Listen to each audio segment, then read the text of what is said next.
அஸ்ஸலாமு good evening பிள்ளைகள். எங்களோட ரிவிஷன் கிளாஸினுடைய 3வது நாள் கடைசி வகுப்பில் நாங்கள் நுண்மானி திரு கணிச்சியினுடைய பிள்ளைகள் அளவீடு எப்படி எடுக்கிறேன்னு சொல்லி உங்கள்கிட்ட கேட்டிருந்தேன். நிறைய பேர் இந்த கேள்விகளை வச்சுக்கொண்டு அதாவது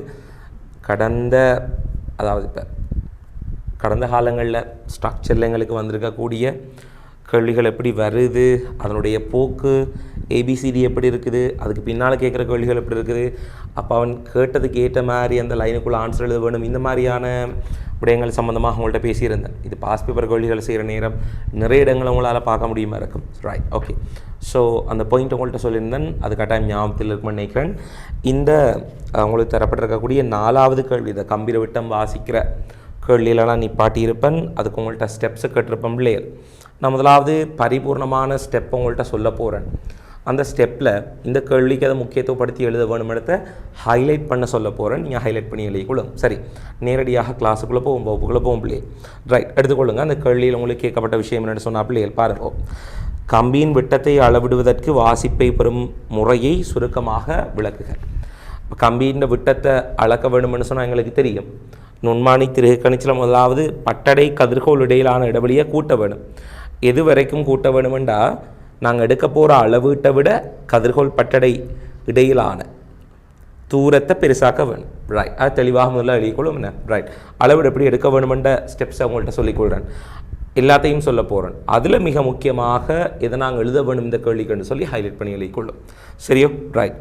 அப்போ நான் உங்களுக்கு ஆன்சர் எழுதுகிற முறையோடு சேர்த்து இந்த கேள்விக்கு எப்படி எழுத வேணும், இதுக்கு பிறகு வேறு கேள்விகள் வந்துச்சுன்னு சொன்னால் அதுக்கு எப்படி எழுத வேணும், எல்லா ஐடியாஸையும் உங்களுக்கு தரப்போகிறேன். ரைட், நாங்கள் ஆரம்பிச்சுக்கொள்ளும். ரைட், 4வது கேள்விக்குரிய ஆன்சரை எழுதி கொள்ளுங்க பிள்ளைகள். கதிர்கோள் பட்டடை இடையிலான தூரத்தை, முதலாவது பாயிண்ட். Okay, right. கதிர்கோள் பட்டடை இடையிலான தூரத்தை, கதிர்கோள் பட்டடை இடையிலான தூரத்தை அளக்கும் அளவீட்டை விட தூரமாக்குக. கதிர்கோள் பட்டடை இடையிலான தூரத்தை அளக்கும் அளவீட்டை விட தூரமாக்குக. அளக்கும் அளவீட்டை விட தூரமாக்குக. ரைட். 2வது, கதிர்கோள் பட்டடை இடையில், கதிர்கோள் பட்டடை இடையில் விரும்பினால் பட்டடை கதிர்கோள் இடையில் எழுதலாம், பிரச்சனை ஒன்றும் இல்லை. கதிர்கோள் பட்டடை இடையில் கம்பியை வைத்து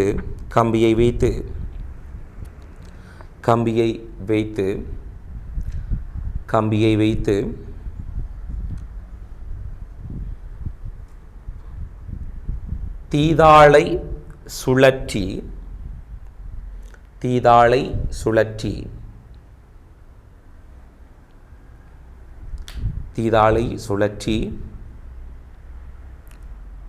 வாசிப்பை நெருங்கும் போது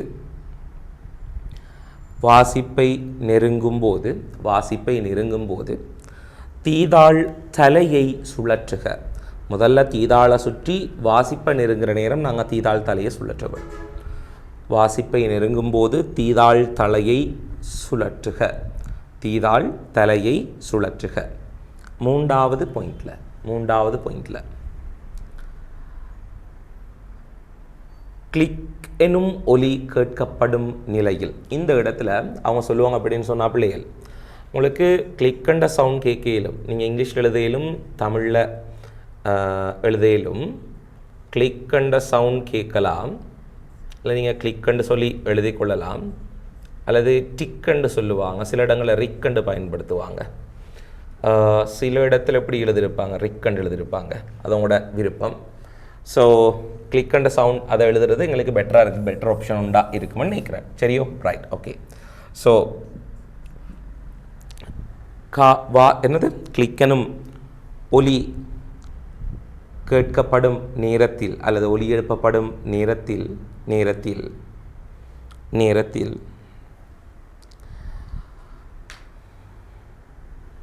திருகை மூடி அல்லது பூட்டை மூடி என்று சொல்லலாம். பூட்டை பயன்படுத்தி திருகை மூடி என்று சொல்ல. திருகை மூடி வாசிப்பை பெறுக. லாக் பண்ணிவிட்டு வாசிப்பு எடுக்க வேண்டும். திருகை மூடி வாசிப்பை பெறுக. திருகை மூடி வாசிப்பை பெறுக. ரைட். ஸோ இவ்வளவும் போதுமாக இருக்கும் இந்த கேள்விக்கு. சரியோ? ரைட். இதில் வந்து நிலை குத்தாக கம்பியை வச்சு கிடையாது கம்பியை வச்சு சராசரி எடுக்கிற விஷயத்தை பின்னுக்கு அடுத்த கேள்வியில் சொல்லியிருக்கிறதால அதில் நான் மென்ஷன் பண்ணி கொண்டு போகிறேன். ஸோ இவ்வளவும் இந்த கேள்வி பிள்ளைகளுங்களுக்கு போதுமாக இருக்கும்னு நினைக்கிறேன். அடுத்தது லீக்குள்ள புறம் பாருங்கள் பிள்ளைகள். ஐந்தாவது கேள்வியை பாருங்கள். வாசிப்பை பெறும் தானத்தை நெருங்கும் போது தீதாள் தலையை பயன்படுத்துவதன் நன்மை யாது? ஸோ எதுக்காக இந்த தீதாள் தலையை நாங்கள் பயன்படுத்துகிறோம்னு சொன்னால், தீதாள் தலையை சுழற்றாமல் நேரடியாக தீதாளை நாங்கள் சுழற்றினோம் என்று சொன்னால் பிள்ளைகள் எங்களுக்கு நடக்கக்கூடிய பிரச்சனை என்னென்னு சொல்லி பார்த்தோம்னு சொன்னால், தீதாளை சுழற்ற நேரம் இந்த பட்டடை கதிர்கோள் இருக்குன்னு தானே, கதிர்கோள் கொஞ்சம் நல்லா ஊண்டி அழுத்திச்சுன்னு சொன்னால் கம்பியின் ஷேப் அப்படியே மாறுபற்றும். அப்போ கம்பி அல்லது மென்மையான பொருட்கள் இருக்குது தானே, மென்மையான பொருட்கள் அல்லது மெல்லிய கம்பிகள், இப்போ மெல்லிய கம்பி என்று சொல்கிற நேரம் உங்களுக்கு தெரியும், சோல்டரிங் செய்கிற நேரம் ஈயம் பயன்படுத்துவோம். ஈய கம்பியெல்லாம் பிள்ளைகள் வலிமை குறைந்த கம்பிகள், அதெல்லாம் சும்மா நசிக்கிற நேரமே அந்த ஷேப் வந்து டிஃப்ரெண்ட் ஆகும். ஸோ இந்த மாதிரி இருக்கக்கூடிய சாஃப்டான மைல்டு ஸ்டீலால் ஆக்கப்பட்ட அந்த மாதிரியான பொருட்களுக்கு பிள்ளைகள், கம்பிகளுக்கு பிள்ளைகள் கதிர்கோலை நாங்கள் தீதாள சுழற்ற நேரம் அது நசுக்கி என்ன செய்யலாம், ஷேப் வந்து வித்தியாசப்படலாம். இதை தடுக்கிறதுக்காகத்தான் கதிர்கோல் பொருளை பட்டோன்னு டிக்கண்ட சவுண்ட் கேட்டோடனே அப்போ கதிர்கோல் பட்டு இருக்கிறதை கன்ஃபார்ம் பண்ணுறோம், அளவீடு எடுக்கிறோம். இன்னும் மேலதிக நெருக்கலுக்குள்ளாதல் அல்லது அமைப்பழிகிறது, வடிவம் மாறுறது எங்களுக்கு தடுக்கப்பட போகுது. இதான் அதனுடைய நோக்கமாக இருக்கும். ஸோ அந்த அடிப்படையில் வாசிப்பை பெரும் தானத்தை நெருங்கும் போது தீதாள் தலையை பயன்படுத்துவதன், அதாவது பச்சுழற்சி பயன்படுத்துவதன் நன்மை யாதென்று கேட்கிறார். எழுதிக்கொள்ளுங்க பிள்ளைகள். கம்பி அதிகளவு நெருக்கலுக்குள்ளாதல், கம்பி என்று எழுதலாம் அல்லது பொருள் என்று போடலாம். இங்கே கம்பி மென்ஷன் பண்ணதால் நான் அதை சொல்கிறேன். கம்பி அதிகளவு நெருக்கலுக்குள்ளாதல் அல்லது கம்பி அதிகளவு நெருக்கலுக்குள்ளாதல் அல்லது கம்பி அதிகளவு நெருக்கலுக்குள்ளாதல் அல்லது வடிவம் மாறுபடல்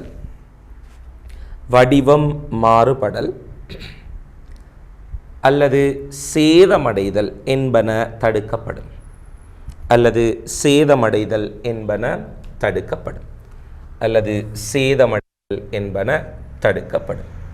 சரியோ? ரைட். ஆறாவது கேள்வியை பாருங்க பிள்ளைகள். வாசிப்பை பெறும் சரியான தானத்தை எவ்வாறு அடையாளம் கண்டு கொள்ளலாம்?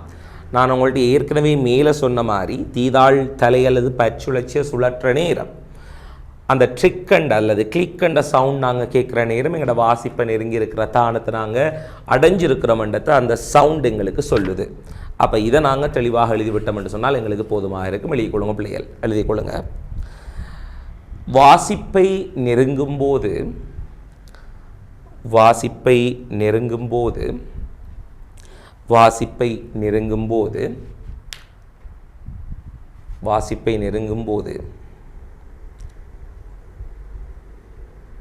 பச்சுழற்சியிலிருந்து அல்லது தீதாள் தலையிலிருந்து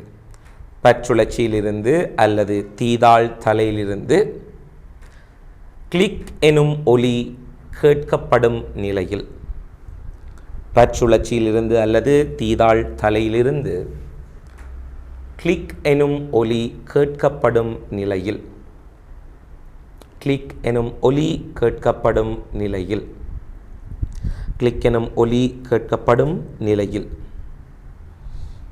ஓகே, ரைட். ஏழாவது கேள்வி. வாசிப்பொன்றை பெற முன்னர் திருகை மூடுவதன் அனுகூலம் யாது? ஸோ ரீடிங் ஒன்று எடுக்கிறதுக்கு முதல்ல இந்த திருகை நாங்கள் ஏன் மூடுறோம்னு தான் அவர் இந்த இடத்துல என்ன செய்கிறாரு கேட்குறாரு. அந்த திருகை நாங்கள் மூடுறத்தினுடைய பூட்டு என்று சொன்னோம். திருகை மூடுறதுக்குரிய அனுகூலம் என்னென்றால் வாசிப்பு வேறுபடுதல் தடுக்கப்படும், அவ்வளவுதான். என்னோட வாசிப்புன்னு சொல்கிறது வித்தியாசப்படுறது. இப்போ நாங்கள் அளந்து கொண்டிருக்கிற நேரம் ஏதாவது மற்றவரை கைகள் படலாம், அல்லது இங்கே கீழே நீங்கள் அளந்துட்டு மேலே தூக்குற நேரம் சும்மா சுழற்றுப்படலாம் கை தவறிப்பட்டு. ஸோ இங்கே பிடிக்கிற நேரம் தீதாள் தலையை பிடிக்கிற நேரம் அதில் எங்களுக்கு சுழற்றப்படலாம். உண்மைக்கும் நீங்கள் பிடிக்க வேண்டிய பகுதின்றது யூ வடிவ சட்டத்தை தான். அந்த யூ வடிவ சட்டம் இருக்குது தானே எங்களுக்கு, என்ன பிள்ளை? ஸோ இப்படி எங்களுக்கு ஷேப்பில் தான் எங்களுக்கு இருக்க போகுது. சிம்பிளாக நான் வரைஞ்சி காட்டிக்கொள்கிறேன். போன வகுப்பில் மிக தெளிவாக நான் வரைஞ்சி காட்டிருந்தேன். ஸோ நீங்கள் பிடிக்க போகிற ஃப்ரேம் என்று சொல்கிறது யூ வடிவ சட்டத்தான் பிடிக்க வேணும். இங்கே கூட ஹேண்டில் பண்ணக்கூடாது பிள்ளைகள், இங்கே கூட என்ன செய்யக்கூடாது, ஹேண்டில் பண்ணக்கூடாது. சரியோ? ரைட், அதை கொஞ்சம் தெளிவாக நீங்கள் பார்த்துக்கொள்ள வேணும், தெளிவாக பார்த்துக்கொள்ள வேணும் பிள்ளை. சரியோ? Right, okay. ஸோ அவ்வளோதான். ஸோ இந்த யூ வடிவ சட்டத்தை பிடித்தான் தூக்க வேணும், லொக் பண்ணித்தான் தூக்க வேணும். ரைட், அப்போ இதுக்குரிய ஆன்சர்ன்றது வாசிப்பு வேறுபடுதல் தடுக்கப்படும். சிம்பிளான ஆன்சர் சொல்லிக்கொள்ளுங்க பிள்ளைகள். வாசிப்பு வேறுபடுதல் தடுக்கப்படும். வாசிப்பொன்றை பெற முன்னர் திருகை மூடுவதன் அனுகூலம் வாசிப்பு வேறுபடுதல் தடுக்கப்படும். இங்கே கூடுதலாக ஸ்பேஸ் தரப்பட்டிருக்கு, அது எங்களுக்கு தேவையில்லை. வாசிப்பு வேறுபடுதல் தடுக்கப்படும் என்ற ஆன்சர் எங்களுக்கு இந்த இடத்துல போதுமானதாக இருக்க போகுது. சரியோ? Right, okay. அடுத்த கேள்வி எடுங்க. அடுத்த கேள்வி 8வது கேள்வி. என்ன பிள்ளை? 8வது கேள்வி. அப்போதான் நீங்கள் 8வது கேள்வியில் சிறிய உலோக கோளம் ஒன்றின் விட்டத்தை அளவிட வேண்டி உள்ளது. சரியோ? ரைட். அப்போ உலோக கோளம் ஒன்றினுடைய விட்டத்தை நாம் என்ன செய்ய வேண்டியிருக்காம் பிள்ளைகள்? அளவிட வேண்டி இருக்குதா. இப்போ உலோக கோளம் ஒன்றின் விட்டம் என்று சொல்கிற நேரம், ஒரு கோளத்தை நாங்கள் எடுத்துக்கொள்வோம். கோளத்தின் விட்டம் என்று சொல்கிற நேரம் நாங்கள் என்ன செய்வோம்னு சொன்னால் பிள்ளைகள், கோளத்தை எடுத்து இந்த மாதிரியோட நிலையில் ஒரு விட்டத்தை நாம் அளந்து கொள்வோம். இந்த விட்டத்தை நாங்கள் எடுத்துக்கொள்வோம் ஒரு D1 என்று சொல்லி, D1. இந்த 2 கதிர்கோள் பட்டடைய இந்த இடத்துல வச்சு, இது நிலைக்குத்த வச்சோம், இது நாங்கள் கிடையா வச்சோம். கிடையா வச்சு இந்த இடத்துல இன்னொரு அளவு எடுத்துருக்கிறோம் D2 என்று சொல்லி. இதை மாதிரி இந்த மாதிரி ஒரு பொசிஷனில் வச்சு D3 என்ற ஒரு அளவு எடுத்துருக்கிறோம். இப்படி ஒரு பொசிஷனில் வச்சு நாங்கள் D4 என்று சொல்லக்கூடிய ஒரு அளவு எடுத்துருக்கிறோம். D4 என்ற அளவு எடுத்துருக்கிறோம். சரியோ? ரைட். இப்போ கோளத்தின் விட்டத்துக்கான சராசரி பெருமானத்தை எடுக்கிறதால மிக தெளிவான பெருமானம் எடுத்துக்கொள்ள முடியும். பாருங்கள் இப்படின்னு சொல்லி D1 + D2 + D3 + D4 விட்டங்கள் எல்லாத்தையும் கூட்டி நீங்கள் சராசரி காண்றத்தின் மூலமாக திருத்தமான பெருமானம் ஒன்று இந்த இடத்துல எடுத்துக்கொள்ள முடியுமா இருக்கு. சரி, ஏன் சார் நாங்கள் இப்படி ஒரு வேலை செய்கிறோம், ஏன் நாங்கள் இப்படி ஒரு கோளத்துக்கு சராசரி எடுக்க ஒரு பக்கம் இழந்தால் காணாதான்னு சொல்லி கேட்டால், இல்லை பிள்ளை, இப்போ ஒரு கம்பி அல்லது கோளம் எந்த பொருளாக இருந்தாலும் 100% அக்யூரேட்டாக இருக்கிறது என்று சொல்கிறது மிக குறைவு. அட்லீஸ்ட் ஒரு 99.99% நீங்கள் சிஎன்சி எல்லாம் யூஸ் பண்ணினீங்கன்னு சொன்னால் அதில் இருந்து வரக்கூடிய அவுட்புட் என்று சொல்கிறது 100% இருக்காது. ஒரு சின்ன ஒரு வலுவொண்டு, எப்படிப்பட்ட கருவி என்றாலும் அதில் சின்ன ஒரு வலுவொண்டு கட்டாயம் இருந்தே ஆகும். இப்போ 99.99% என்றால் அங்கே 0.01% ஒரு எரர் நடக்க வாய்ப்பு இருக்குது. சரியோ? ரைட். ஸோ அந்தளவுக்கு இருக்கும். எப்படியும் ஒரு சின்ன மிஸ்டேக் உண்டு. அதாவது இப்போ அந்த அளவீட்டில் ஏதாவது முன்ன பின்ன என்ன செய்யலாம், ஆகலாம். அந்த அளவீடுகளில் விட்டத்தில் முன்ன பின்ன ஆகலாம். சரியோ? Right, okay. ஸோ இதில் இந்த விட்டம் அளக்கிற நேரம் பிள்ளைகள், இந்த கோளத்தில் சம்டைம்ஸ் அதில் சர்ஃபேஸ் என்று சொல்கிறது கொஞ்சம் மாறுபட்டிருக்கலாம், தேய்வடைஞ்சிருக்கலாம். சில இடங்களில் துருப்பிடிச்சிருக்கலாம். துருப்பிடிக்கிறதால ஒன்று துருப்படிஞ்சிருக்கலாம் மேலே, அல்லது துருப்பிடிச்சதால் அந்த இடத்தில் இருக்கக்கூடிய இரும்பு கலந்து வெளியில் வந்திருக்கலாம். 2-3 விஷயங்கள் என்ன செய்யலாம், நடக்கலாம் எங்களுக்கு. ஸோ இப்படியான பிரச்சனைகள் இருக்கிறதால அந்த சர்ஃபேஸ் என்று சொல்கிறது எங்களுக்கு எப்படி இருக்க போகுதுன்னு சொன்னால், அந்த மேற்பரப்பு என்று சொல்கிறது அதில் சீராக இருக்காமல் இருக்கிறதுக்குரிய வாய்ப்பு இருக்குது. அப்போ சீரற்ற மேற்பரப்பு அளக்கிற நேரம் ஒரு இடத்துல நீங்கள் அளந்துருவீங்க, அதுதான் என்று சொல்லி நீங்கள் அளவீட்டில் எடுத்துருவீங்க. ஆனால் அந்த பெருமானம் என்று சொல்கிறது தற்சமயம் நீங்கள் தேய்வுற்ற பகுதியில் அல்லது துருப்பிடித்த பகுதியில் அளந்திருந்தால் அது எங்களுக்கு வித்தியாசப்பட போகுது. அப்போ 2-3 இடங்களில் என்று சொல்லி நீங்கள் அளவீடு எடுக்கிற நேரம், அதுக்குள்ளே நீங்கள் எடுக்கிற நேரம் உங்களுக்கு என்ன நடக்கும்னு சொன்னால் வேறு வித்தியாசங்கள் வாரதால் சராசரி எடுக்கிறதால அப்படிப்பட்ட பிரச்சனையிலேருந்து என்ன செய்யலாம், உங்களை நீங்களே அந்த அளவீட்டுகளிலிருந்து பாதுகாத்து கொள்ள முடியுமாக இருக்குது. ஸோ இதான் அதுக்கு பின்னுக்கு இருக்கிற ஃபிசிக்ஸ். ரைட், சொல்லிவிட்டேன். இப்போ நேரடியாக கேள்விகளுக்கு பரவலியல். சிறிய உலோக கோளம் ஒன்றின் விட்டத்தை அளவிட வேண்டியுள்ளது. இதற்காக பல வாசிப்புகளை பெறுவதன் இதில் ஒரு சின்ன ஒரு கேள்வியில் இன்னொரு எரர் ஒன்று இருக்குது, அதை மாற்றிக்கொள்ளுங்க. அப்படி என்றால் இதற்காக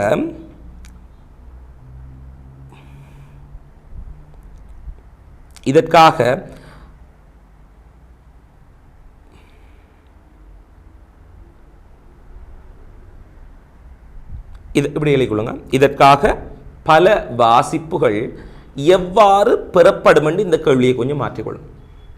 இதற்காக பல வாசிப்புகள் எவ்வாறு பெறப்படும், இதற்காக பல வாசிப்புகள் எவ்வாறு பெறப்படும் என்றதை எழுதி கொள்ளுங்க. ரைட். எப்படி நீங்கள் இந்த பல வாசிப்புகளை எடுக்க போகிறீங்க, இதான் வந்து முதலாவது கேள்வி. எப்படி இந்த பல வாசிப்பு எடுக்க போகிறீங்கன்னு சொன்னாப்பிலே ஒன்றுக்கொன்று செங்குத்தான பல திசைகளில் வாசிப்புகள் எடுத்து அதர சராசரியை நீங்கள் என்ன செய்ய வேணும், காண வேணும். ஒன்றுக்கொன்று செங்குத்தான திசைகளில் பல வாசிப்புகளை பெற வேணும். இதை மாதிரி இதை மாதிரி இதை மாதிரி இதை மாதிரி பிள்ளைகள். இப்போ இதுக்கு இது செங்குத்து, இதுக்கு இது செங்குத்து, இதுக்கு இது செங்குத்து, இவருக்கு இவர் செங்குத்து. ஸோ ஒன்றுக்கொன்று செங்குத்தான பல திசைகளில் வாசிப்படுத்த அதில் சராசரி எடுக்க வேணும். எழுதிக்கொள்ளுங்க பிள்ளைகள் ஆன்சர். எழுதிக்கொள்ளுங்க ஆன்சர். கோளத்தின் ஒன்றுக்கொன்று செங்குத்தான பல திசைகளினூடாக அல்லது இரு திசைகளினூடாக, அட்லீஸ்ட் 2. Okay right. கோளத்தின் ஒன்றுக்கொன்று செங்குத்தான பல திசைகளினூடாக அல்லது இரு திசைகளினூடாக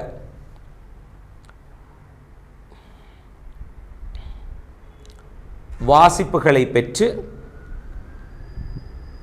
வாசிப்புகளை பெறல் என்று போடும். வாசிப்புகளை பெறல் அப்படி போடும். வாசிப்புகளை பெறல். சரியோ? ரைட். அல்லது இப்படி ஒரு ஆன்சர் ஒன்று எழுதிக்கொள்ளுங்க. அப்போ நான் சொல்கிற மாதிரி இன்னொரு ஆன்சர் ஒன்று எழுதிக்கொள்ளுங்க பிள்ளைகள். இன்னொரு ஆன்சர் எழுதிக்கொள்ளுங்க. இது மாதிரி ஒரு ஆன்சர் எழுதிக்கொள்ளுங்க. கோளத்தின் ஒன்றுக்கொன்று செங்குத்தான இரு திசைகளினூடாக பல இடங்களில் வாசிப்பு பெறல்.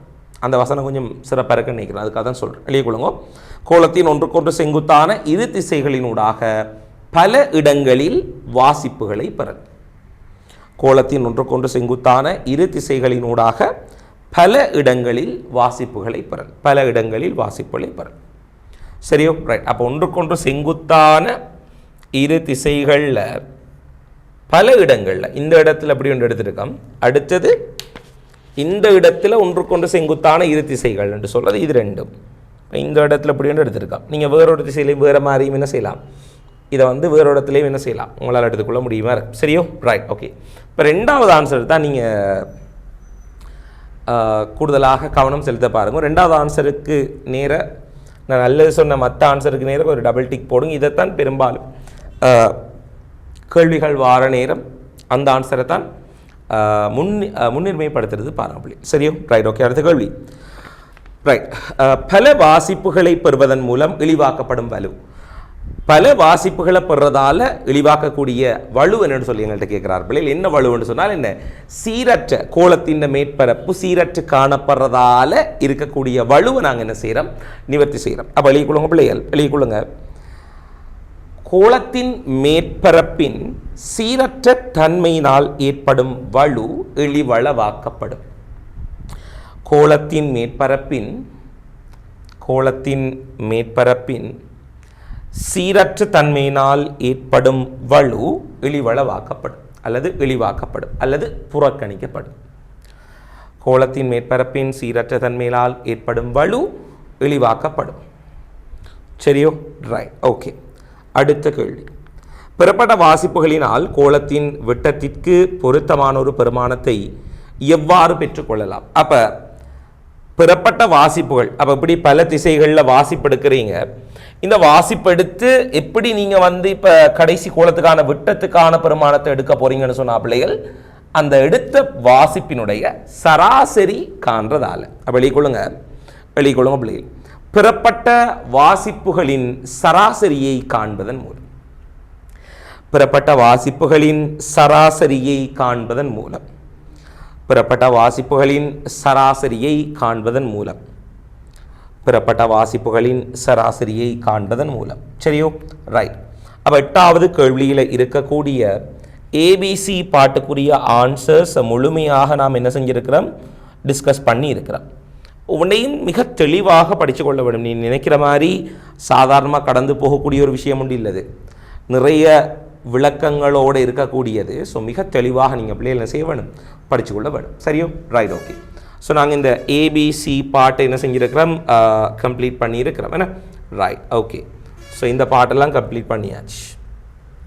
இப்போ பார்த்துக்கொள்ளும் பிள்ளைகள், இந்த டி பாட்டுன்ட்டு சொல்கிறது பாருங்கள். எத்தனை தசமதானங்களுக்கு விட்டத்தின் அளவிடை காணப்படல் வேண்டும், காரணம் யாது என்று சொல்லி எங்களுக்கு இந்த கேள்வி கேட்கப்பட்டிருக்க பிள்ளை. இப்போ இதை உங்களுக்கு தெளிவுபடுத்திக் கொள்கிறேன், பார்த்துக்கொள்ளுங்க பிள்ளைகள்.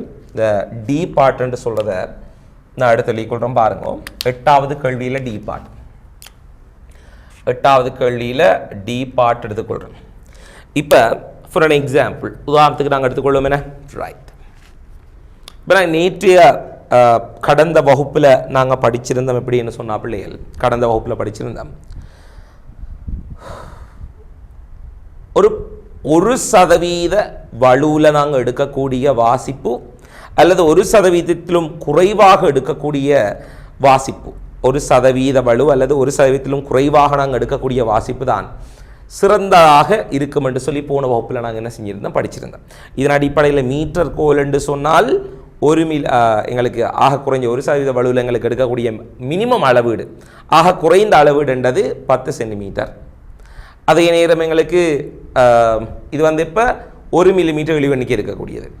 வேணியர் அடுக்குமானிக்கு நாங்கள் பார்த்துருந்தோம் 1 சென்டிமீட்டர், வேணியர் அடுக்குமானிக்கு 1 சென்டிமீட்டர். நுண்மானை திருக்கணிச்சியின் இழிவெண்ணிக்கைன்றது 0.01. அப்போ இதுக்கு வரப்போது அப்படின்றால் மினிமம் ரீடிங்ன்றது 0.1 மில்லிமீட்டராக இருக்குது. இழிவு வாசிப்புன்றது 0.1 மில்லிமீட்டர் எங்களுக்கு என்ன செய்யப்படும், காணப்படும். சரியோ, ரைட். இப்போ உதாரணத்துக்கு நான் போட்டு பார்த்தென்றால் 1% வலுக்கு நாங்கள் பார்க்குற நேரம் 0.01% இழிவெண்ணிக்கை 0.01 மில்லிமீட்டராக இருக்க போது, வேணியருக்கு 0.1 மில்லிமீட்டர், நுண்மானி திருக்கணிச்சிக்கு 0.01 மில்லிமீட்டர். அதன் கீழ் என்றால் நாங்கள் புரியடை தூரத்தை நாம் என்ன செய்வோம், வட்ட அளவுடை பிரிவுகளில் எண்ணிக்கையால் நாம் என்ன செய்வோம் என்று சொன்னால் பிள்ளைகள் பிரித்து கொள்வோம். உங்களுக்கு எல்லாருக்குமே எப்படியா தெரியும், புரியடை தூரம் 0.5 நாங்கள் என்ன செய்வோம், 50 பிரித்து கொள்வோம் என்ன. அப்போ 5 500 வரப்போது, 1 வரப்போது, 0.01 வரும். Right, okay. அதோட எடுக்கக்கூடிய மினிமம் ரீடிங் RM என்று போட்டுக்கொள்கிறேன். தர 100% போட்ட நீங்கள் சொன்னால் பிள்ளைகள் உங்களுக்கு கிடைக்கக்கூடிய வாசிப்பு என்று சொல்கிறது பிள்ளைகள் உங்களுக்கு வரப்போது ஆர் மினிமம் என்று சொல்கிறது உங்களுக்கு எவ்வளோ வரும் என்று சொன்னால் பிள்ளைகள் பாருங்கள். அப்போ நாங்கள் இது மில்லிமீட்டர்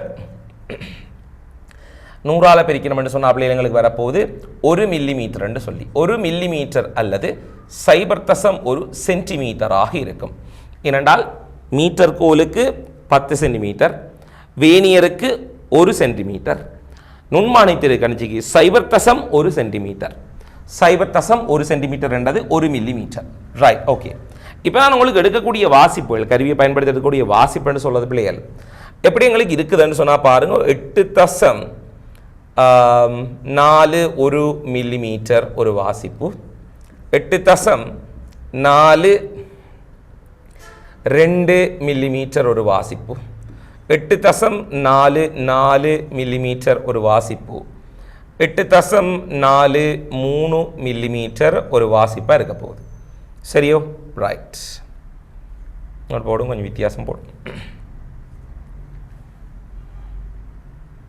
ரைட், ஓகே. அவதானிங்க பிள்ளை, இப்படியாக உங்களுக்கு 1 2 3 4 வாசிப்புகள் நீங்கள் எடுத்துருக்கிறீங்க. இப்போ 4 வாசிப்பும் எடுத்தீங்கன்னு சொன்னா பிள்ளை நீங்கள் என்ன செய்வீங்கன்னு சொன்னால் இந்த இடத்துல ரைட் நான் உங்கள்கிட்ட கேள்வியாகவே கேட்குறேன். ரைட், கீழே நீங்கள் கமெண்ட்டில் போட்டுக்கொள்ளுங்க பிள்ளைகள், லைவ் செட்டில் போட்டுக்கொள்ளுங்க உங்களோட ஆன்சர் என்னன்னு சொல்லி. விட்டம் நீங்கள் அளந்திருப்பீங்க, இதுக்குரிய சராசரி பெருமானம் என்ன வரும்னு சொல்லுங்கள்.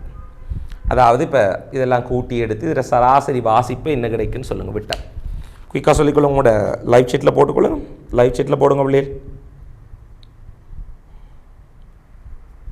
லைவ் செட்டில் போடுங்க.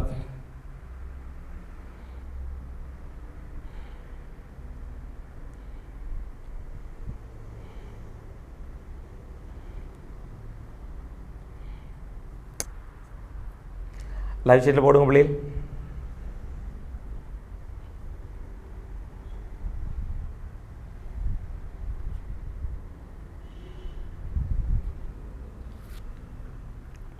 போடுங்க. Right, okay. அவதானிங்க. ஸோ இதுக்கு இருக்கக்கூடிய இந்த பெருமானங்களை பிள்ளைகள் நாங்கள் எடுத்து பார்க்கலும். ஸோ பெருமானங்கள் எடுத்து பார்க்குற நேரம் பிள்ளைகள் எங்களுக்கு இதெல்லாத்தையும் கூட்டி விடுவோம். கூட்டம்னு சொன்னால் 4 4 4 8 1 9 என்று சொல்லி இந்த இடத்துல என்ன செய்ய போகுது பிள்ளைகள் எங்களுக்கு வரப்போகுது 9. ஒரு 4 4 2 4 நாங்கள் 16 6 1 மிச்சம் என்று சொல்லி வரப்போகுது பிள்ளைகள். 8 32 1 33 என்று வரப்போகுது. 33.69 மில்லிமீட்டர் தான் எங்களுக்கு கிடைச்ச பெருமானம். 33.69 மில்லிமீட்டர்.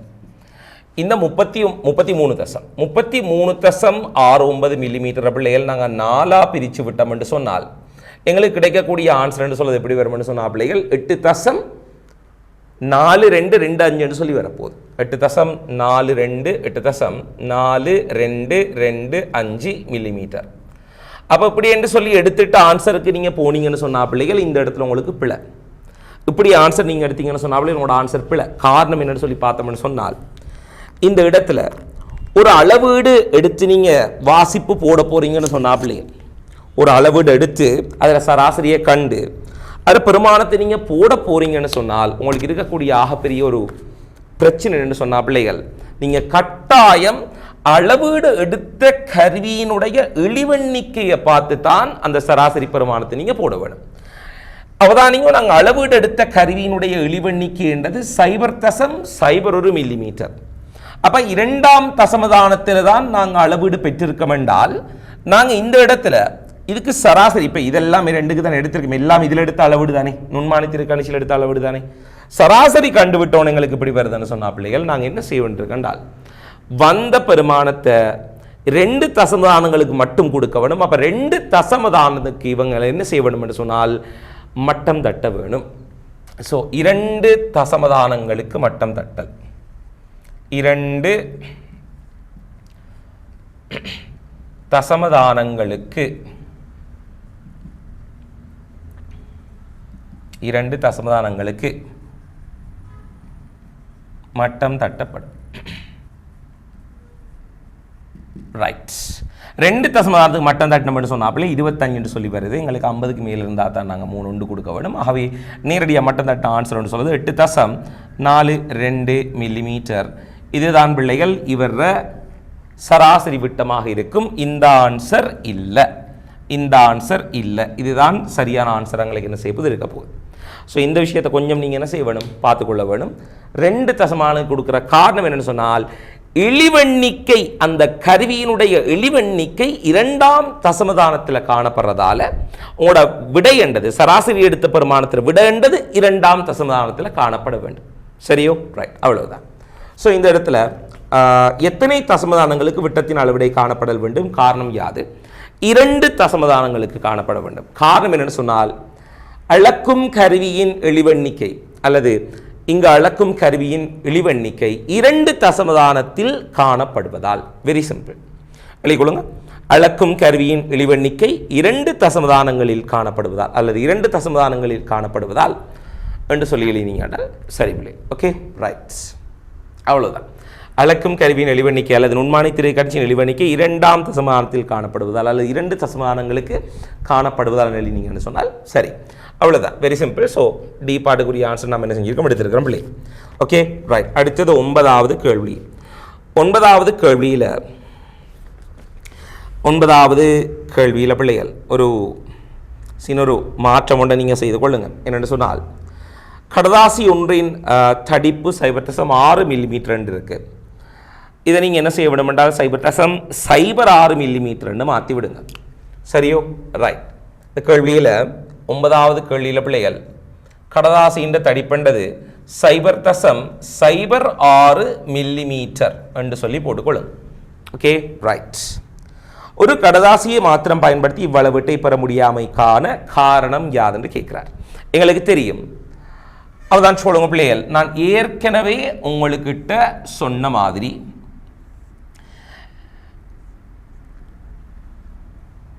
நுண்மானி திருக்கணிச்சியினுடைய இழிவெண்ணிக்கை என்று சொல்றது 0.01 மில்லிமீட்டர். 0.01 மில்லிமீட்டர் இழிவெண்ணிக்கை என்று சொல்றது. இந்த 0.01 மில்லிமீட்டர் என்று சொன்னால் இந்த கருவியை வச்சு 0.06 மில்லிமீட்டர் வாசிப்பு எடுக்கலாமான்னு கேட்டால் எடுக்கலாம். ஆனால் அந்த வாசிப்புன்றது அந்த வாசிப்பின் சதவீத வலுவண்டது 1% விட கூட ஒன்று உங்களுக்கு தெரியும். ஏனெண்டா 1% வலுக்கு நீங்கள் மினிமம் ரீடிங்ன்றது எடுக்க வேண்டியிருக்கிறது எவ்வளோன்னு சொன்னா பிள்ளைகள் பாருங்க, 1 மில்லிமீட்டர். கடதாசிர தடிப்பண்டது 0.06 மில்லிமீட்டர் ஆக அதை 1 மில்லிமீட்டர் விட குறைய இருக்க. அப்போ வாசிப்பு குறைஞ்சால் சதவீத வலு கூடும். அப்போ எங்களுக்கு வாசிப்பு எடுக்க இயலாது. இதான் அதுக்குரிய ரீசனாக இருக்கும், வேற ஒன்றுமே இல்லை. ரைட். முதல் கேள்வி, இந்த கேள்வியில் இந்த பகுதியெல்லாம் நீங்கள் எழுதிட்டு தான் இதுக்கு நீங்கள் வர வேண்டியிருக்கும். நான் எழுதக்கூடிய விஷயங்களை கட்டாயம் கொப்பியில் எழுதுங்க பிள்ளைகள். சில முக்கியமான விஷயங்கள் நாங்கள் டிஸ்கஸ் பண்ணி கொண்டு போகிறோம், மிக முக்கியம். சரியோ? Right, okay. எழுதிக்கொள்ளுங்க பிள்ளை. இந்த 9ஆம் கேள்விக்குரிய ஏ பாட்டுக்குரிய ஆன்சர் எழுதிக்கொள்ளுங்க. 9ஆம் கேள்வியில் ஏ பாட்டுக்குரிய ஆன்சரை எழுதிக்கொள்ள பாருங்க பிள்ளைகள். ஒரு கடதாசியை மாத்திரம் பயன்படுத்தி ஏன் எடுக்கலான்னு சொன்னால் எழுதிக்கொள்ளுங்க.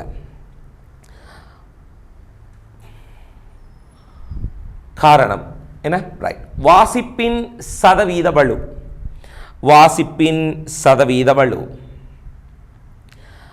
வாசிப்பின் சதவீத வலு 1% அதிகமாக இருப்பதனால், அவ்வளவு போதும். வாசிப்பின் சதவீத வலு 1% அதிகமாக இருப்பதனால். வாசிப்பின் சதவீத வலு 1% அதிகமாக இருப்பதனால், அல்லது அளவீட்டின் சதவீத வலு 1% அதிகமாக இருப்பதனால் என்ன செய்யலாம்? எழுதிக்கொள்ள முடியுமா இருக்கும். அளவீட்டின் சதவீத வலு 1% அதிகமாக இருப்பதனால். Very simple, right? ஓகே. சரி, ஏ பாட்டுக்குரிய ஆன்சர் நீங்கள் எழுப்பீங்க. பி பாட்டுக்குரிய ஆன்சர் பி பாட்டு. பி பாட்டு பாருங்களில் சதவீத வலு 1%க்கு மேற்படாதவாறு பேண தெரிவு செய்யப்பட வேண்டிய கடதாசிகளின் குறைந்தபட்ச எண்ணிக்கை யாதுன்னு சொல்லி கேட்குறாரு. Right, okay. அப்போ அதாவது நீங்கள் ஒரு ஷீட்டுக்கு அளக்கிற நேரம் சதவீத வலு 1% கூட. இப்போ வேணுமென்று சொன்னால் நான் உங்களுக்கு என்ன செய்யலாம்னு சொன்னால் பிள்ளைகள், நான் உங்களுக்கு என்ன செய்ய முடியுமென்னு சொன்னால் இதை உங்களுக்கு கால்குலேட் பண்ணி காட்டிக்கொள்ள முடியுமா இருக்கு. Okay, right. அப்போதான் நீங்கள் பிள்ளைகள், அப்போ இந்த 0 கடதாசி ஒன்றை நாம் அளந்தால் சதவீத வலு எவ்வளோ வருதுன்னு எங்களுக்கு இந்த இடத்துல பார்த்துக்கொள்ள முடியுமா இருக்கும். பாருங்க, சதவீத வலு பெர்சன்டேஜ் எரர் என்று சொல்றது, பெர்சன்டேஜ் எரர் என்று சொல்றது எதுக்கு சமனாக இருக்க போதுன்னு சொன்னா பிள்ளைகள், இழிவெண்ணிக்கைகள் வாசிப்பு. இழிவெண்ணிக்கை என்று சொல்றது 0.01 மில்லிமீட்டர். வாசிப்புண்டது 0.06 மில்லிமீட்டர். சர 100% என்ன செய்யப்பட போகுது என்றால் காணப்பட போகுது. 0.01 100ஆல் பெருக்கினால் ஒன்று நீங்க பிள்ளைகள் 0.06 என்ன செய்யலாம், உங்களால பிரிக்க முடியுமாக இருக்கும். சரியோ? ஒன்றை நீங்க 0.06 பிரிச்சு பார்த்தீங்கன்னு சொன்னா பிள்ளைகள் கிட்டத்தட்ட 100 6 வரும் எங்களுக்கு. ஸோ 100 பிரிக்கிற நேரம் 60 36 கிட்டத்தட்ட ஒரு 16.67% இருக்கும். அவதானிங்க 16.67% எங்களுக்கு என்ன செய்யப்படும் பாருங்க. அளவிற்ற சதவீத வலு 16.67%. சரியோ? ரைட். ஸோ அதை நான் விளங்கப்படுத்தி விட்டேன். இப்படி நாங்கள் பெர்சன்டேஜ் எரரை 1% ஆக்கணும் என்றால் மினிமம் எத்தனை பேப்பர் நீங்கள் யூஸ் பண்ணணும்னு கேட்குறாரு. அப்போ பெர்சன்டேஜ் எரர் என்று சொல்வது 1% இருக்கணும். ஆக குறைஞ்சது நாங்கள் பார்த்துக்கொள்ளுமே, குறைஞ்ச 1% இருக்கணும், இல்லை அதை விட குறைவாக இருக்கணும். ஸோ மினிமம் 1% இருக்க வேண்டியதால் மினிமம் ரீடிங் எடுத்துக்கொள்ளும். ரைட். கருவியின் எளிவெண்ணிக்கை 0.01 மில்லிமீட்டர். இப்போ நாங்கள் என்ன செய்ய போகிறோம், ஒரு கடதாசிக்கு பார்க்காம ஒரு நம்பர் ஆஃப் ஒரு குறிப்பிட்ட கடதாசிகளுக்கு பார்க்க போகிறோம். அப்போ ஒரு கடதாசிர தடிப்புன்னு சொல்றது பிள்ளைகள் அவதானிங்கோ 0.06 மில்லிமீட்டர் என்று சொன்னால் ஒரு எண் கடதாசிகள் எடுத்தால் அந்த எண் கடதாசியின் தடிப்புண்டது n × 0.06 மில்லிமீட்டராக என்ன செய்யப்பட போது காணப்பட போகுது. அப்போ இதைத்தான் நாங்கள் என்ன செய்ய போகிறோம், கதிர்கோள் பட்டடைக்கு இடையில வச்சு அளக்க போகிறோம். ஆகவே இந்த இடத்துல போட்டுக்கொள்கிறேன் n × 0.06 மில்லிமீட்டர் இன்டூ 100% இருக்க போகுது. சதவீதம் 2 கேன்சல் ஆகிடும். கடதாசி எத்தனை கண்டுபிடிக்க போகிறோம். So n is equal to பிள்ளைகள் உங்களுக்கு எப்படி வரும்னு சொன்னால் இந்த இடத்துல ஒன்று தானே, ரைட். அப்போ என்னால் பெருக்கி விடும். n is equal to உங்களுக்கு எப்படி வரும்னு சொன்னால் பிள்ளைகள் 100 இதே பெருமானம் தான் உங்களுக்கு வரப்போகுது. பார்த்தீங்கன்னு சொன்னால் இதில் ஒண்டிங்கள் 0.06 வரப்போகுது. அல்லது இதை ஒண்டிங்கள் 6 சொல்லி எடுத்தீங்கன்னா 100 6 சொல்லி வரப்போகுது. வெரி சிம்பிளாக. ஸோ 100 6 உங்களுக்கு வரும்னா 16.67 கடதாசிகள் என்று வரும். கடதாசிகள் அப்போ உங்களுக்கு முழு கடதாசிகளாக தந்திருக்கு. எங்களுக்கு முழுமையான கடதாசியாக இருக்குது. 0.67 கடதாசி எடுக்க இயலாது. ஆகவே மினிமம் கடதாசி நீங்கள் எவ்வளோ எடுத்திருக்க வேணும்னு சொன்னால், எத்தனை கடதாசி நீங்கள் எடுத்திருக்க வேணும்னு சொன்னால் பிள்ளைகள் 17 கடதாசிகள் மினிமம் நீங்கள் எடுத்திருக்க வேணும். 17 விட எவ்வளவும் கூடின கடதாசி எடுக்கு 100 கடதாசிங்க பார்க்கலாம். உங்களோட பெர்சன்டேஜ் இன்னும் குறையும். என்னென்னு சொன்னால் என்னோட வாசிப்பு கூடிச்சுன்னு சொன்னால் சதவீத வலுவென்றது குறைவடையும். ஆகவே குறைஞ்சது நீங்கள் எடுக்க வேண்டியது எவ்வளோன்னு சொன்னால் பிள்ளைகள் 17 கடதாசி. இப்போ 16.67 கடதாசிக்கு தான் சரியாக 1% வரும். இப்போ 17 கடதாசி என்றோன்னு இது எண் 16.67 விட கொஞ்சம் கூட தானே 17 என்று சொல்லுது. 17 என்று சொன்னோன்னே ஒன்றை விட கொஞ்சம் இன்னும் என்ன செய்ய போது குறைவாகத்தான் இருக்க போகுது. சரியோ? Right, okay. ஸோ ஆன்சர் என்றது 17 கடதாசிகள் என்று வரப்போகுது பிள்ளை. 17 கடதாசிகள். ரைட். ஓகே, ஸோ இந்த இடத்துல நாங்கள் என்ன செய்ய போகிறோம்னு சொன்னால் அடுத்த கேள்வியை நாங்கள் என்ன செய்ய போகிறோம்னு சொன்னாப்பிலே இந்த இடத்துல பார்த்துக்குள்ள போகிறோம். அடுத்தது நாங்கள் பார்க்க போகிறது என்னென்னு சொன்னாப்பிலே இந்த கோலமானி என்ற பகுதி. ரைட், கோலமானி என்ற பகுதியில் இருக்கக்கூடிய விடயங்களை என்ன செய்யுங்க டிஸ்கஸ் பண்ணிக்கொள்ளுங்க. நாங்கள் கோலமானியினுடைய படத்தை இதில் வரைஞ்சி என்ன செய்வோம், நாங்கள் ஆரம்பிச்சு கொள்வோம் பிள்ளை. சரியோ? Right, okay. ஸோ நான் எங்களோட நுண்மானி திரு கணிச்சு என்ற விஷயத்தை இந்த இடத்துல நான் என்ன செய்கிறேன், முடிச்சு கொள்கிறோம் பிள்ளை. அப்போ குறைந்தபட்ச எண்ணிக்கை என்று சொல்வது 17 பிள்ளைகள். உங்கள்கிட்ட ஒரு விஷயம் சொல்கிறேன், மார்க்ஸ் அலோகேஷனை முடிச்சுட்டு சொல்கிறேன். உங்கள்கிட்ட ஒரு முக்கியமான விஷயம் மட்டும் சொல்லணும். என்னென்னா, இது வரைக்கும் நாங்கள் 2 கருவி முடிச்சிருக்கிறோம். இந்த 2 கருவிக்குள்ளேயும் மேக்சிமங்களுக்கு இருக்கக்கூடிய விளக்கங்களை பார்த்துருக்குறோம். இந்த நுண்மானி திரு கணிச்சில் எடுக்க வாசிப்படுக்கிற எப்படின்னு சொல்லி உங்களுக்கு தெரியும். நாங்கள் MCQ அடுத்தடுத்த சில ஸ்ட்ரக்சர் கேள்விகள் செய்து பார்ப்போம். அதில் உங்களுக்குரிய முறைகள் இருக்குது, அதில் நாங்கள் கொஞ்சம் பார்த்துக்கொள்ளும். ஸோ இதில் மேக்ஸிமம் கொஞ்சம் அந்த தியரட்டிக்கலாக அதில் இருக்கக்கூடிய அந்த நுணுக்கமான விடயங்கள் சகலதையும் இதில் டிஸ்கஸ் பண்ணியிருக்கிறோம். அளவீடு எடுக்கிற தொடர்பாக இன்னும் சில கேள்விகள் செய்ய வேண்டியிருக்குது, அதில் நாங்கள் டிஸ்கஸ் பண்ணிக்கொள்ளும். சரியோ? ரைட், ஓகே பிள்ளை. சரி, இப்போ நாங்கள் என்ன செய்யணும்னு சொன்னால் இதை அழிச்சு விட்டுட்டு நாங்கள் 3வது கேள்விக்கு போய்கொள்ளும்.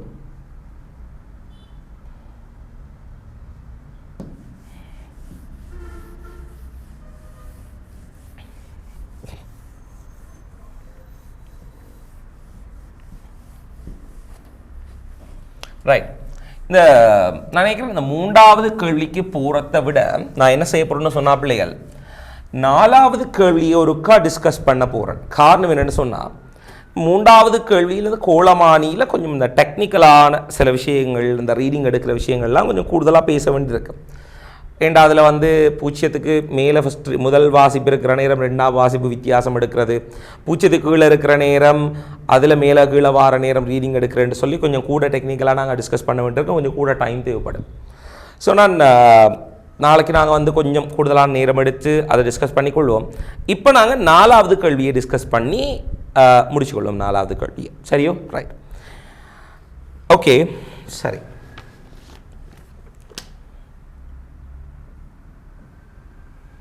உங்களோட வகுப்புகள்னு சொல்வது பிள்ளைகள் ஆக குறைஞ்சது ஒரு மாதத்துக்கு 25 மணித்தியாலங்களுக்கு வகுப்புகளும் 25 hours 25 மணித்தியாலங்களுக்கு வகுப்புகளும், பரீட்சை என்று சொல்வது பிள்ளைகள் 5 மணித்தியாலங்களும் உங்களுக்கு நடக்கும். அப்போ 30 மணித்தியாலங்கள் எங்களோட வகுப்பு நேரங்களாக என்ன செய்ய போது இருக்க போகுது. 30 hours எங்களோட கிளாஸ் டைம். இந்த 30 hours கிளாஸ் டைமுக்குள்ளே நிறைய வேலைகள் எங்களோட கரெக்ஷன் பண்ணுறது எல்லா வேலையும் நாங்கள் இந்த இடத்துல செய்ய வேண்டியிருக்குது. இப்படியான ஒரு கிளாஸ் உண்ட இப்படியான ஒரு நான் இப்போ செய்ய போகிற வேலைன்னு சொல்லுது பாருங்க. இந்த இடத்துல நாங்கள் செய்து கொண்டிருக்கிற வேலைன்னு சொல்கிறது பிள்ளைகள் என்னென்ன ஒர்க் அவுட்ஸ் நாங்கள் செய்கிறோம்னு சொன்னால் உங்களுக்கு தெரியும். பாஸ் பேப்பர் ரிவிஷன் மெயினாக செய்கிறோம். பாஸ் பேப்பர் ரிவிஷன் நாம் என்ன செய்கிறோம் பிள்ளைகள் செய்து கொண்டிருக்கிறோம். சாப்டர் வைஸான ரிவிஷன் செய்கிறோம். அதோட model paper series full series போகுது. அதாவது ஃபுல் மாடல் பேப்பர், அதாவது பேப்பர் கிளாஸ் போகுது. பேப்பர் ஃபுல் மாடல் பேப்பர் போகுது. ஃபுல் மாடல் பேப்பர் என்ன செய்யுது எங்களுக்கு போய்கொண்டு இருக்குது. சரியோ? ரைட். அதோட பிள்ளைகள் எக்ஸாம்ஸ் எங்களுக்கு போகுது. எக்ஸாம்ஸ் இது எல்லாத்தும் சேர்த்து பிள்ளைகள் அவர்ஸை நீங்கள் கல்குலேட் பண்ணி எடுத்தால் கூட மற்ற வகுப்புகளுக்கு நீங்கள் கொடுக்குற அந்த காசை விட மிக குறைவான ஒரு பேமெண்ட்டில் தான் நாங்கள் இதை செய்து கொண்டு வரோம் பிள்ளை. உங்களுக்கு நாங்கள் எடுக்கிறது வெறும் 2500 ரூபாய் மாத்திரம்தான். இந்த 3 ஒர்க் அவுட்டுக்கும் சேர்த்து நாங்கள் எடுக்கிறோம். அவர்ஸை பொறுத்த வரைக்கும் பிள்ளைகள் உங்களுக்கு லெக்சர்ஸ் என்று சொல்கிறது 25 தொடக்கம் 27 மணித்தியாலங்களாக உங்களுக்கு என்ன செய்ய போகுது இருக்க போகுது. பரீட்சை என்று சொல்கிறது எக்ஸாம் என்று சொல்கிறது இவ்வளவு லெக்சர்ஸ். எக்ஸாம் என்று சொல்கிறது பிள்ளைகள் எவ்வளவா இருக்கும்னு சொன்னாலும் உங்களுக்கு 5 hours கிட்ட. முதல்ல நடக்கிற எக்ஸாம்ஸ்ன்றது 4 hours இருக்கும். ஸோ 4 to 5 hours உங்களோட எக்ஸாமினேஷன்ஸ் நடக்கும். 4 to 5 hours நடக்கும்னு சொன்னால் பிள்ளைகள் உங்களோட எக்ஸாமினேஷன் என்று சொல்கிறது எங்களுக்கு நடக்க போகக்கூடியதாக இருக்கும். சரியோ? ரைட். அப்போ இப்படியான ஒரு பேமெண்ட்டுக்குள்ளே இந்த மாதிரி ஒரு ஃபுல் ஒர்க் அவுட் செய்கிறேன்னு சொல்கிறது மிச்சம் பிரயோசனமான உண்டாக இருக்கும். ஸோ ஜாயின் பண்ணக்கூடிய ஆக்கள், கிளாஸுக்கு ஜாயின் பண்ண வேண்டும் என்று சொன்ன பிள்ளைகள்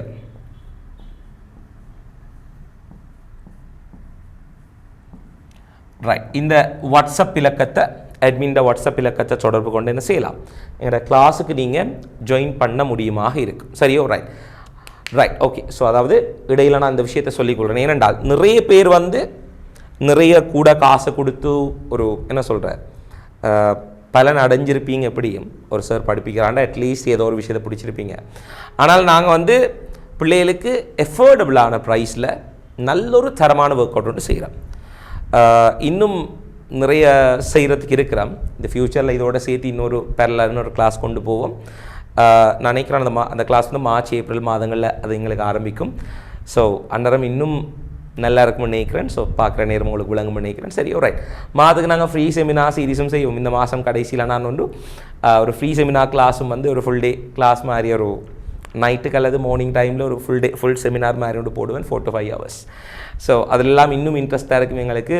ஸோ பார்த்துக்கொள்ளும் என்ன மாதிரி அதை செய்வோம்ட்டு சொல்லி. சரியா பிள்ளை? Okay, right. சரி, இப்போ நாங்கள் என்ன செய்வோம், 4வது கேள்வியை போய்க்கொள்ளும். ஸோ கட்டாயம் விஷயங்களை அவங்களோட ஃப்ரெண்ட்ஸுக்கிட்டையும் ஷேர் பண்ணிக்கொள்ளுங்க. நீங்கள் இதில் யூஸ் எடுக்கிற மாதிரி அவங்களையும் கட்டாயம் வந்து என்ன செய்யணும், ஜாயின் பண்ண சொல்லுவோம் பிள்ளை. Right, okay. 4வது கேள்வி என்று சொல்வது பிள்ளைகள் எங்களுக்கு தரப்பட்டிருக்கிறது ஒரு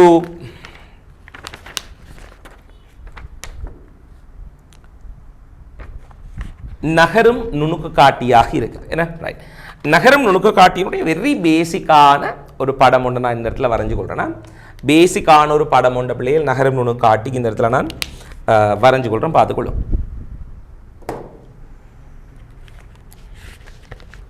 மிச்சம் பேசிக்காக நான் வரைகிறேன். டீட்டெயில்டாக அந்த இடத்துல இருக்கிற மாதிரி நான் வரையல. பேசிக்கான படம் ஒன்றை வரைஞ்சு கொள்கிறேன்.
நிறைய பேர் எங்கள்கிட்ட கேட்ட ஒரு விஷயம் ஒன்று சொன்னாப்பிள்ளே, இந்த கடந்த வருஷம் செய்த வகுப்பினுடைய ரெக்கார்டிங்ஸ், ஸோ லாஸ்ட் கிளாஸில் கடைசி வருஷம் செஞ்ச ரெக்கார்டிங்ஸ் எதுவுமே பிள்ளைகள் நாங்கள் இந்த வருஷம் கொடுக்கறது இல்லை. 100% புதிய வகுப்புகளாக தான் இந்த வகுப்பு எல்லாமே என்ன செய்ய போகணும்னு சொன்னால் அப்படி உங்களுக்கு இருக்க போகுது. ஆனால் இப்போ நடக்கிற கிளாஸினுடைய ரெக்கார்டட் வீடியோஸ் நாங்கள் கொடுப்போம். அதில் எந்த மாற்றமும் இல்லை. இப்போ நடந்துகிட்டு இருக்கு தானே எங்களோட வகுப்பு. இதனுடைய ரெக்கார்டிங்ஸ் வந்து நாங்கள் மேக்ஸிமம் பிள்ளைகளுக்கு கொடுத்துக்கொள்கிறதுக்கு பார்ப்போம்.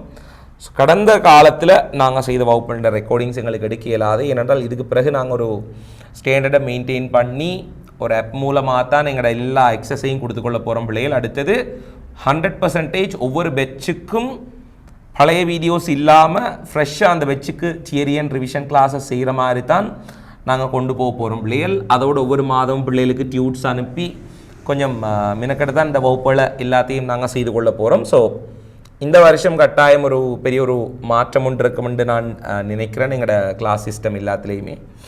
ஸோ கட்டாயம் பார்த்துக்கொள்ளும் என்ன மாதிரி வருதுன்னு சொல்லி. ஆனால் பெஸ்ட்டாக தான் எப்போவுமே கொடுக்குறதுக்கு பார்ப்போம் பிள்ளைகள். எங்களோட குவாலிட்டியாக இருக்கலாம், எங்களோட வகுப்பின் தரமாக இருக்கலாம், எங்களோட டியூட்ஸாக இருக்கலாம், எதுவாக இருந்தாலும் பிள்ளைகளுக்கு கொடுக்குற நேரம் மிச்சம் பெருமதியான உண்டாகத்தான் என்ன செய்வோம் நாங்கள் கொடுத்துக்கொள்வோம். அதில் எந்த சந்தேகமும் இல்லை. நான் நினைக்கிற மாதிரிக்கு இந்த அளவு கிளாரிட்டியாக தமிழ் மீடியம் கிளாஸ் ஒன்று போகுதுன்னு சொன்னால் அது எங்களோட வகுப்பாக தான் இருக்குமென்று நான் நினைக்கிறேன். இதை விட தெளிவாகவும் இருக்கலாம், இருந்தும் சொல்கிறேன். Right, okay.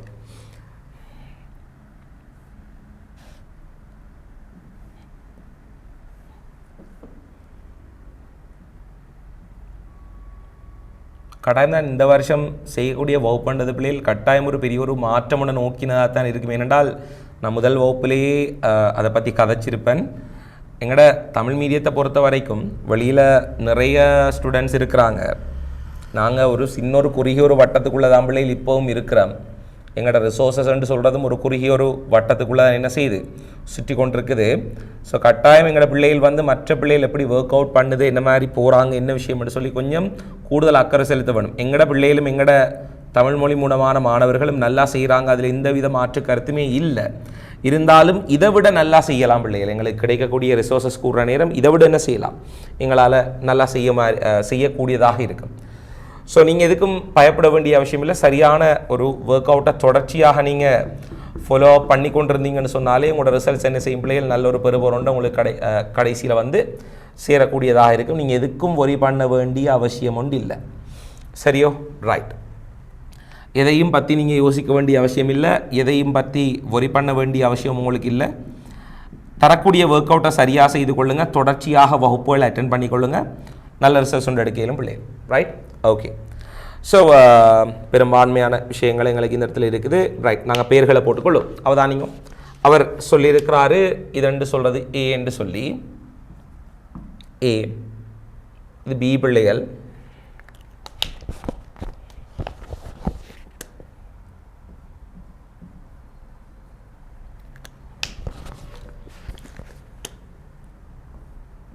இது பியாக இருக்குது. நேரம் இது சி, சி இது டி,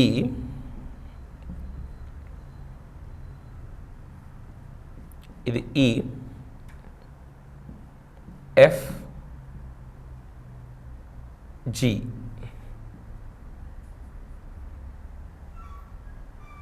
எச், ஐ,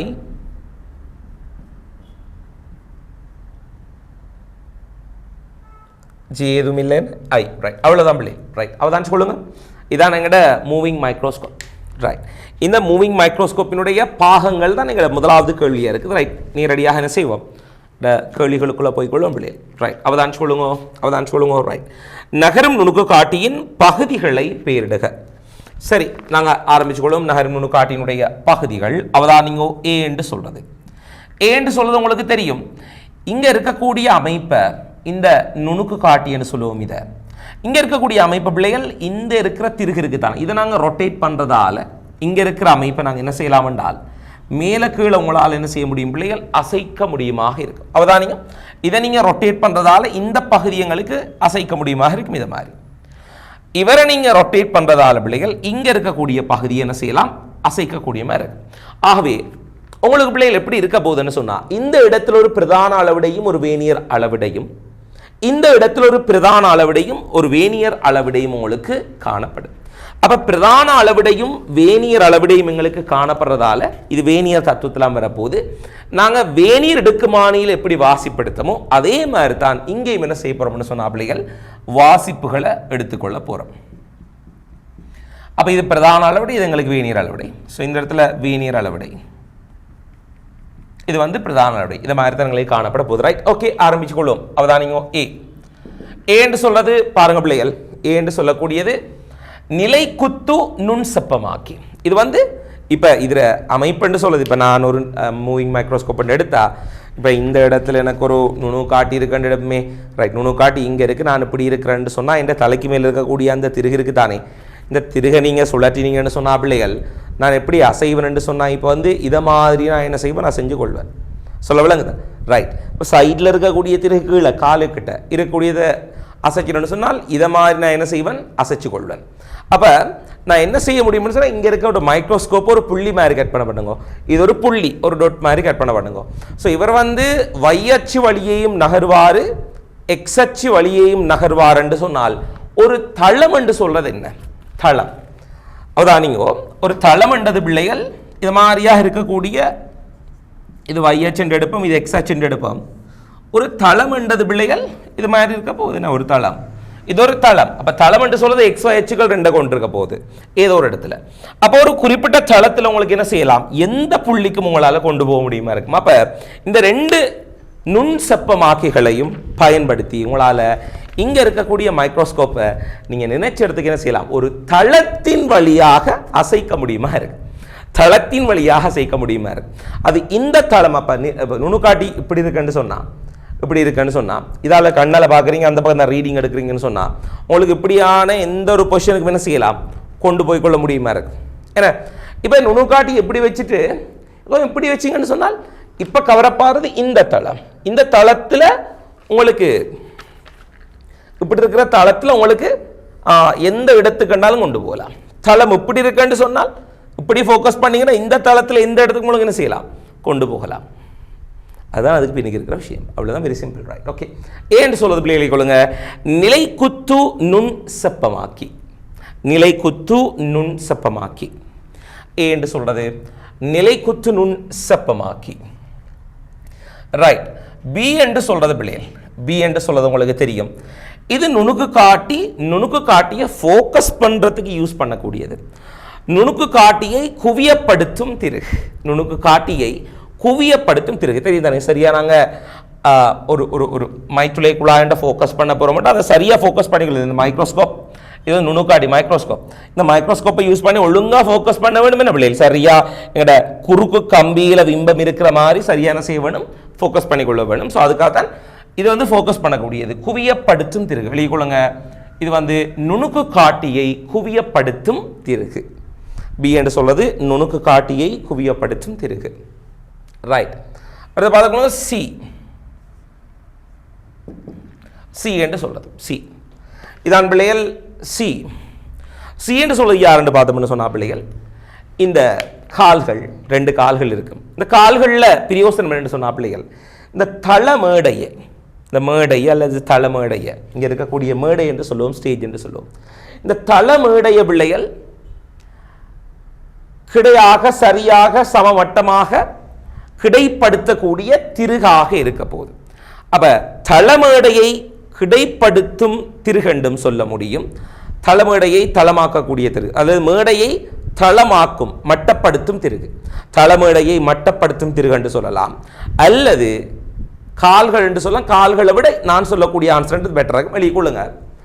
சி என்று சொல்வது வெளியே கொள்ளுங்க பிள்ளை, தளமேடையை மட்டமாக்கும் திருகுகள், அதில் பேர் என்ன, மட்டமாக்கும் திருகுகள், ரைட்? தளமேடையை மட்டமாக்கும் திருகு. சி என்று சொல்வது தளமேடையை மட்டமாக்கும் திருகு, தளமேடையை மட்டமாக்கும் திருகு. அடுத்தது டி என்று சொல்றது. டியை பாருங்க பிள்ளைகள், இங்க இருக்கு, யாருக்கும் சொல்லேலுமா இந்த டி என்று சொல்றது என்னன்னு சொல்லி. டிஎஃப், டியை சொல்லுங்க எனக்கு, டிக்கும் எஃப்க்கும் என்ன வித்தியாசம், ரைட்? டியை பார்த்தா உங்களுக்கு விளங்கும் பிள்ளைகள், அது எப்படி உங்களுக்கு இருக்க மாட்டேன், அதில் பெரிய படம் ஒன்று நான் வரைஞ்சி காட்டிக்கொள்கிறேன். டியை பார்க்குறதுக்கு உங்களுக்கு எப்படி இருக்குமென்று சொன்னால் பிள்ளைகள், இதை மாதிரி ஒரு நீர்மட்டம் பிள்ளைகள், இது ஒரு நீர்மட்டம். ஏன் தளமேடையை செப்பமாக்குறதுக்காக பயன்படுத்தக்கூடிய ஒரு நீர்மட்டம். இதில் ஒரு பபிள் ஒன்று இருக்க போது, பபிள் ஒன்று இருக்க போது, இந்த பபிள்ன்றது பிள்ளைகள் எங்களுக்கு அசையக்கூடியதாக இருக்கும். இந்த பபிள் என்று சொல்வது பிள்ளைகள் எங்களுக்கு எப்படி இருக்க போகுது, அசையக்கூடியதாக இருக்கும். ஸோ இந்த பபிளை பார்த்து இது நிலை குத்தா இருக்க எப்படி இருக்கான்னு சொல்லி இதை பார்த்து பிள்ளைகள் உங்களால் என்ன செய்ய முடியுமென்று சொன்னால், இதை வடிவாக பார்த்து உங்களால் என்ன செய்ய முடியுமென்று சொன்னால் பிள்ளைகள், தளமேடையை என்ன செய்யலாம், மட்டமாக்கலாம். தளமேடையை மட்டமாக்கலாம். இங்கே இருக்கக்கூடிய தளமேடையை உங்களுக்கு மட்டமாக்கிக்கொள்ள முடியும். இப்போ ஃபார் எக்ஸாம்பிள் உங்களுக்கு தெரியும், இவர் பின்னுக்கு வந்தார் என்றால் இந்த பக்கம் கொஞ்சம் தூக்கணும், இவர் இங்கால வந்தார் என்றால் இவர் இங்கால வந்தார் என்றால் இந்த பக்கம் என்ன செய்யணும், கொஞ்சம் தூக்கணும். அது உங்களுக்கு வலிமையாக தெரிஞ்ச ஒரு விஷயம். ஸோ அதுக்கேற்ற மாதிரி என்ன செய்யலாம், செய்து கொள்ளலாம். ஸோ இது ஒரு நீர்மட்டமாக இருக்கும். வெளிக்கொள்ளுங்க, டி என்றது பிள்ளைகள் நீர்மட்டம், டி என்றது நீர்மட்டம், வாட்டர் லெவல், ஸ்பிரிட் லெவல் அல்ல, வாட்டர் லெவல்னு சொல்லலாம். இ, ஈய பார்த்தோம்னு சொன்னா பிள்ளைகள் கிடை நுண் செப்பமாக்கி. வெளிக்கொள்ளுங்க, இ என்றது கிடை நுண் செப்பமாக்கி, இ என்றது கிடை நுண் செப்பமாக்கி, கிடை நுண் செப்பமாக்கி. அடுத்து பாருங்க எஃப். எஃப் என்று சொல்வது பிள்ளை எங்களுக்கு தெரியும், இது என்ன, நுணுக்கு காட்டி.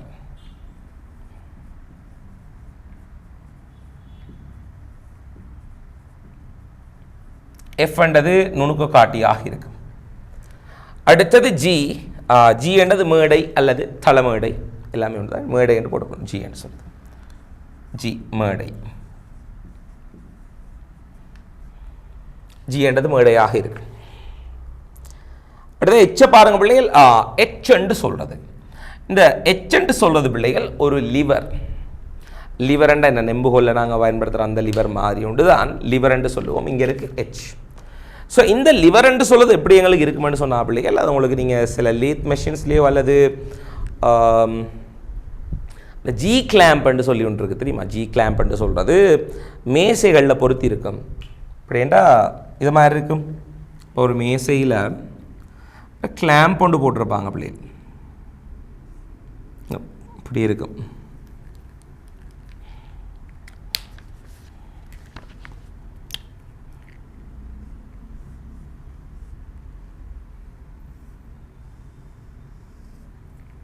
ஜி ஷேப்லாம் இருக்கும், அதில் கிளாம்ப்னு சொல்லுது. ஜி ஷேப்லாம் இருக்கும்.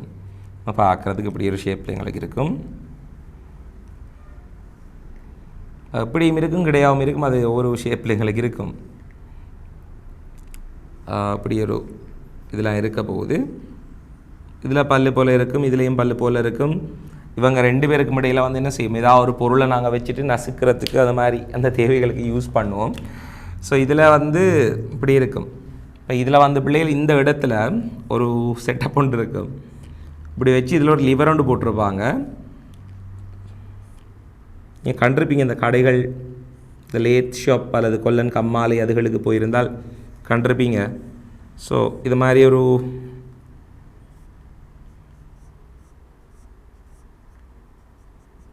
இது மாதிரி அமைப்பு ஒன்று இருக்கும்.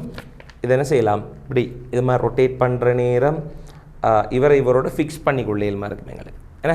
ஸோ இதை ரொட்டேட் பண்ணி இதை லூஸ் ஆக்கி இதை கிட்ட வச்சு இதை டைட் பண்ணுற மாதிரி ஒரு அமைப்பு இருக்கும். இது கிடையாமல் இருக்கும், நிலை குத்தாமல் இருக்கும். இதை மாதிரி பார்த்துருப்பீங்க. இதில் பேர் வந்து ஜி கிளாம்ப்னு சொல்லுவாங்க. ஜி கிளாம்ப் இந்த ட்ரைபோர்டுகள் அதெல்லாம் இந்த மெக்கானிசம் இருக்கும். அது மாதிரி உண்டு தான் இது. ஸோ இந்த லிவரை பிடிச்சி நாங்கள் லூஸ் பண்ணிவிட்டு என்ன செய்யலாம்டா, நுணுக்கு காட்டிய இப்படி இருக்கிற நுணுக்கு காட்டிய பிள்ளைகள், இப்படி இருக்கிற நுணுக்கு காட்டிய கிடையாக நிலை குத்தாக எந்த திசைக்கு என்ன செய்யலாம், மாற்றிக்கொள்ளலாம். இதை லொக் பண்ணிட்டீங்கன்னு சொன்னால் லொக் ஆகிடும். அதுக்கப்புறம் எங்களுக்கு அசைக்க இயலாது.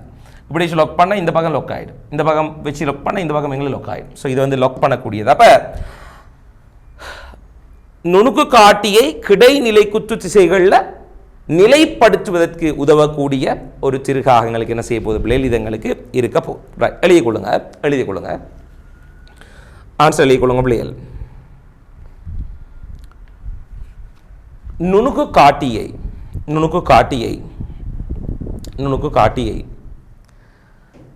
கிடை கமா நிலைக்குத்து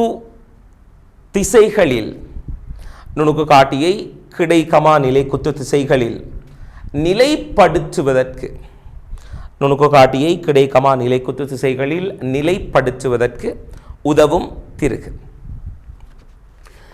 நுணுக்காட்டியை கிடை கமா நிலைக்குத்து திசைகளில் நிலைப்படுத்துவதற்கு உதவும் திருகு. அடுத்தது ஐபாட் என்று சொல்றது GHI என்று சொல்றது எங்களுக்கு தெரியும். ஐ என்றது நுணுக்கு காட்டி, இடையில நான் ஒன்றுக்கு எஃப் என்றது நுணுக்கு காட்டின்னு சொன்னா ரைட் ஓகே. எஃப் என்றது பிள்ளைகள் நான் இதை பார்த்துருந்தேன். எஃப் என்று சொல்லி இல்லை, எஃப் என்றது பிள்ளைகள் எதென்று சொன்னால் இங்கே இருக்கிறது எஃப் என்று சொல்லுது. அதை மட்டும் கொஞ்சம் மாற்றிக்கொள்ளுங்க. ஐ என்றது பிள்ளைகள் நுணுக்கு காட்டி என்று சொல்லி எழுதி கொள்ளுங்க.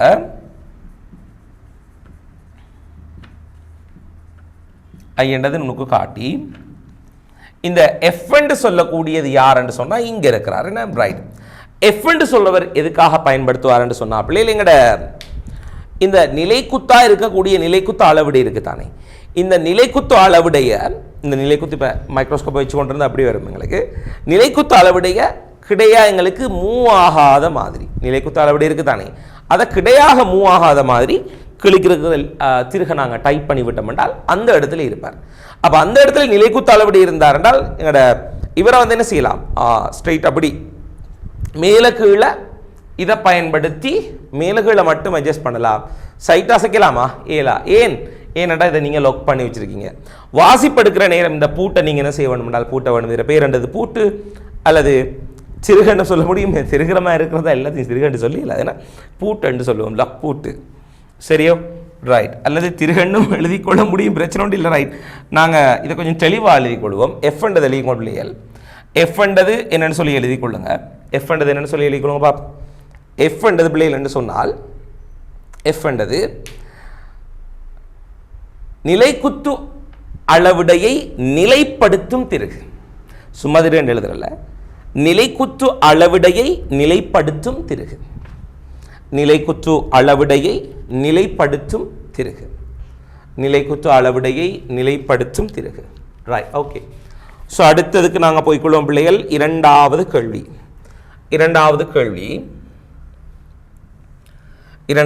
பிள்ளைகள். நகரும் நுணுக்கு காட்டியில் 50 வேணிய பிரிவுகள் பிரதான அளவிடையில் உள்ள 49 அரை மில்லிமீட்டர் பிரிவுகளுடன் பொருந்தின் இக்கருவியின் இழிவெண்ணிக்கையாது. இதுக்கு நான் ஷார்ட் கட்டை யூஸ் பண்ணி செய்கிறேன். நீங்கள் விரும்பினா ஒரு பிரதான அளவிடை மைனஸ் ஒரு வேணியர் அளவிடை போட்டும் செய்யலாம். ஆனால் நான் ஷார்ட் கட் யூஸ் பண்ண போகிறேன். ஸோ பிள்ளைகள் ஷார்ட் கட் நான் யூஸ் பண்ணேன்னு சொன்னால் least count is equal to ஒரு பிரதான அளவிடையின் கீழ் வேணிய பிரிவுகளின் எண்ணிக்கை என்று வரப்போகுது. ஒரு பிரதான அளவிடை என்று சொல்றது அரை மில்லிமீட்டர் என்று சொல்றார். ஏனென்றால் இங்க சொல்லப்படுது 49 அரை மில்லிமீட்டர். ஆகவே ஒரு பிரதான அளவிடை என்றது அரை மில்லிமீட்டர். பிரிவுகள் எண்ணிக்கை வேணிய பிரிவுகள் எண்ணிக்கை என்றது 50. 2 கீழே வந்தால் 100 ஆகும். உண்டிங்கள் 100 மில்லிமீட்டர். ஆகவே இழிவெண்ணிக்கை என்று சொல்றது 0.01 மில்லிமீட்டராக காணப்பட போகுது. இரண்டாவது கேள்விக்குரிய ஆன்சர் நீங்க விரும்பினால் ஒரு பிரதான அளவிடை அரைவாசி 0.5 மில்லிமீட்டர். ஒரு வேணியர் என்றது நீங்க கால்குலேட் பண்ணீங்கன்னு சொன்னால் இதுல 49 அரை மில்லிமீட்டரை 50 பிரிச்சிருக்காங்க. அப்போ 50 வேணியர் சமன் 49 அரை மில்லிமீட்டர் வரும். சுருக்கி எடுத்து பார்த்தீங்கன்னு சொன்னால் உங்களுக்கு 0.49 மில்லிமீட்டர் வரப்போகுது. அப்போ நீங்க 0.50 0.49 கழிச்சு விட்டால் 0.01 சொல்லி உங்களோட ஆன்சர் என்ன செய்யும் இதுக்கு வரும். ஸோ அப்படியும் நீங்கள் செய்து பார்த்து கொள்ள முடியுமாக இருக்கும் பிள்ளைகள். ஸோ இப்போதைக்கு இதில் ஆன்சர் ஷார்ட்கட்டில் எடுத்திருக்கேன் 0.01 மில்லிமீட்டர். ரெண்டாவது கேள்விக்கு ஒரு ஆன்சர். மூன்றாவது கேள்வி என்று சொல்றது. மூன்றாவது கேள்வியை பாருங்க பிள்ளைகள். இக்கருவியில் உள்ள நுணுக்கு காட்டி என்ன அமைவுகளில் செப்பம் செய்யப்படலாம்? கிடை கமா நிலைக்குத்து அமைவுகள் என்ன செய்யலாம்? செப்பம் செய்யப்படலாம். பிள்ளைகள் ஆன்சர் மூன்றாவதுக்கு கிடை கமா நிலைக்குத்து அமைவுகளில் செப்பம் செய்யப்படலாம். கிடை கமா நிலைக்குத்து அமைவுகளில் செப்பம் செய்யப்படலாம். கிடை கமா நிலைக்குத்து அமைவுகளில் செப்பம் செய்யப்படலாம். கிடை கமா நிலைக்குத்து அமைவுகளில் செப்பம் செய்யப்படலாம். சரியோ? ரைட். நாலாவது கேள்வி. மைத்துளை குழாய் ஒன்றின் உள்விட்டம் அளப்பதற்கான ஒழுங்கு கீழே காட்டப்பட்டுள்ளது. அப்ப ஒரு மைத்துளை குழாயுண்ட பிள்ளைகள் நாங்கள் இப்படி வச்சு ஒரு மைத்துளை குழாயுண்ட இதை மாதிரியாக நாங்கள் வச்சுட்டு என்ன செய்வோம் என்று சொன்னால் படத்தில் காட்டப்பட்டிருக்கிற மாதிரி மைத்துளை குழாய் என்று சொல்ற நேரம் இது நான் பெருசாக வரைஞ்சிருக்கிறேன். வெளியில உள்ளுக்கண்டு சொல்லி, அதாவது இப்போ இது வெளிவிட்டமாக இருக்கும். இதில் கிராஸ் செக்ஷனை பார்த்தோம் என்றால் இப்படி இருக்க போகுது. இதில் கிராஸ் செக்ஷனை நான் உங்களுக்கு வரைஞ்சி காட்டுறேனே. இதில் குறுக்கு வெட்டு முக தோற்றத்தை வரைஞ்சி காட்டுறேன் பிள்ளைகளுக்கு. குறுக்கு வெட்டு முக தோற்றம் என்று சொல்றது பிள்ளைகள் எப்படி இருக்க போகுது என்றால் இதை மாதிரி எங்களுக்கு என்ன செய்யும்? காணப்பட போகுது.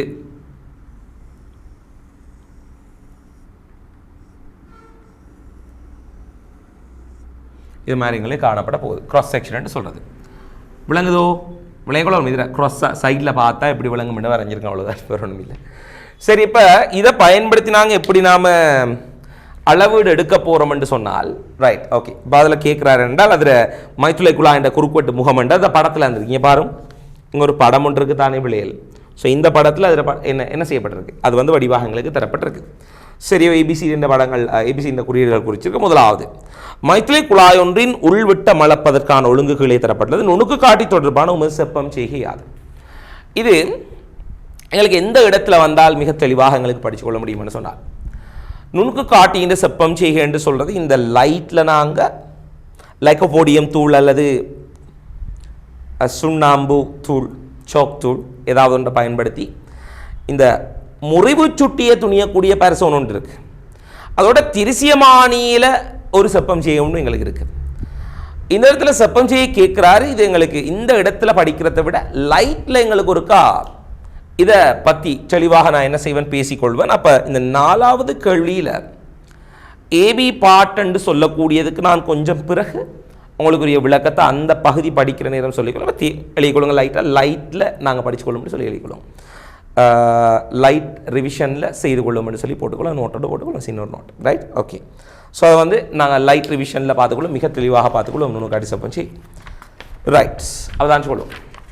அடுத்தது உள்விட்டம் 5வது கேள்வியை பார்ப்பேன். 5வது கேள்வி உள்விட்டம் அளப்பதற்கு நீர் எடுக்க வேண்டிய வாசிப்புகள். பிள்ளைகள் இந்த படம் தரப்பட்ட படத்தை ரெஃபரன்ஸாக வச்சு தான் நாங்கள் உள்விட்டம் அளக்கிறதுக்கான வாசிப்புகள் என்ன செய்ய போகிறோம் எடுக்க போகிறோம். பாருங்க பிள்ளைகள் எப்படி இது இருக்க போகுதுன்னு சொல்லி பாருங்க. இதில்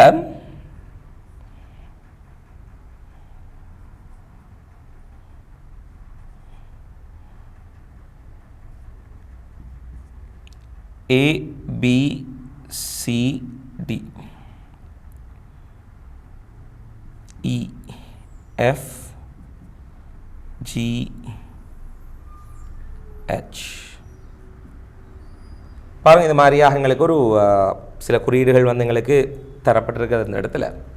இப்போ இதில் நாங்கள் உள்விட்டம் அளக்க போகிறோம்னு சொன்னால் எந்தெந்த இடத்துல உள்விட்டம் அளந்து கொள்ளும் பாருங்கள். உள்விட்டம் அளக்கிறேன்னு சொன்னால் இந்த விட்டம் ஒன்று அளக்கலாம், நிலைக்குத்து விட்டம் ஒன்று எங்களால் அளந்து கொள்ள முடியும். இதை தவிர நிறைய இடத்துல அளக்கலாம். செங்குத்தா ஒன்று கொண்டு செங்குத்தான இரு திசைகளில் பல வாசிப்புகள் எடுக்கலாம்னு படிச்சிருக்கிறோம் ரைட். பாருங்க ஒன்று இங்கே ஒரு விட்டம் அளக்கலாம் அல்லது இந்த இடத்துல எங்களுக்கு என்ன செய்யலாம் விட்டம் அளக்கலாம். இப்போ 2 விட்டங்கள் எங்களால் அளந்து கொள்ள முடியும். இப்போ ஃபார் எக்ஸாம்பிள் இதை நாங்கள் வந்து ஒரு D1 எடுத்தால் இதை D2 எடுத்தால் D1 + D2/2 முடிஞ்சுக்காத அவ்வளோதான் சரி. ஆனால் இந்த கருவியை பொறுத்த வரைக்கும் இந்த நகரும் நுணுக்காட்டி என்ற கருவியை பொறுத்த வரைக்கும் பிள்ளைகள் பூச்சிய வலு என்றது இங்கே இல்லை. ஏன் பூச்சிய வலு இல்லைன்றால் இந்த குறிப்பிட்டது முக்கியம் பிள்ளைகள். இங்கே இருக்கிற கருவிக்கு பிள்ளைகள் பூச்சிய வலு நாங்கள் பார்க்கறது இல்லை. பூச்சிய வலு பிள்ளைகள் நாங்கள் என்ன செய்யறது இல்லை பார்க்கறது இல்லை. இந்த கருவிக்கு என்ன காரணம் என்று சொன்னால் இந்த கருவியை வச்சுங்களால் ஒரு குறிப்பிட்ட இடத்தில் இருக்கிற வாசிப்பு மட்டும் டிரெக்டாக எடுத்தவன்டா அதை வச்சு கொண்டு ஒன்றும் செய்யலாது. ஏனெண்டா இவரை நாங்கள் மூவ் பண்ணக்கூடிய ஒருத்தர் தானே. இவரை ஏதாவது ஒரு 2 புள்ளிகளுக்கு இடையில குவியப்படுத்துறதால அந்த 2 புள்ளிகளுக்கு இடையில் இருக்கக்கூடிய வாசிப்பை ஒன்றிலிருந்து ஒன்று பெருசிலிருந்து சின்னத்தை கழிக்கிறதால தான் அந்த அளவீட்டை எங்களால் பெற்றுக்கொள்ள முடியுமாக இருக்கு. சொன்னவளேட்டோ ரைட். ஆகவே எங்களுக்கு இந்த இடத்துல பூச்சிய வலு இருந்தா கூட கிடை அளவீட்டிலையோ நிலைக்கத்திலையோ ஏதாவது ஒரு இடத்துல எங்களுக்கு பூச்சிய வலு இருந்தா கூட ஒன்றிலிருந்து ஒன்றை கழிக்கிறதால அந்த அளவீடுன்னு சொல்ல என்ன செய்யப்படும் சொன்னால் எங்களுக்கு வந்து பிள்ளைகள் இல்லாமக்கப்பட போகுது. அப்போ பூச்சிய வலு இல்லாமக்கப்பட போகுது. காரணம் என்னென்னு சொன்னால் பிள்ளைகள் நாங்கள் வாசிப்பின் வித்தியாசம் எடுக்கிறதால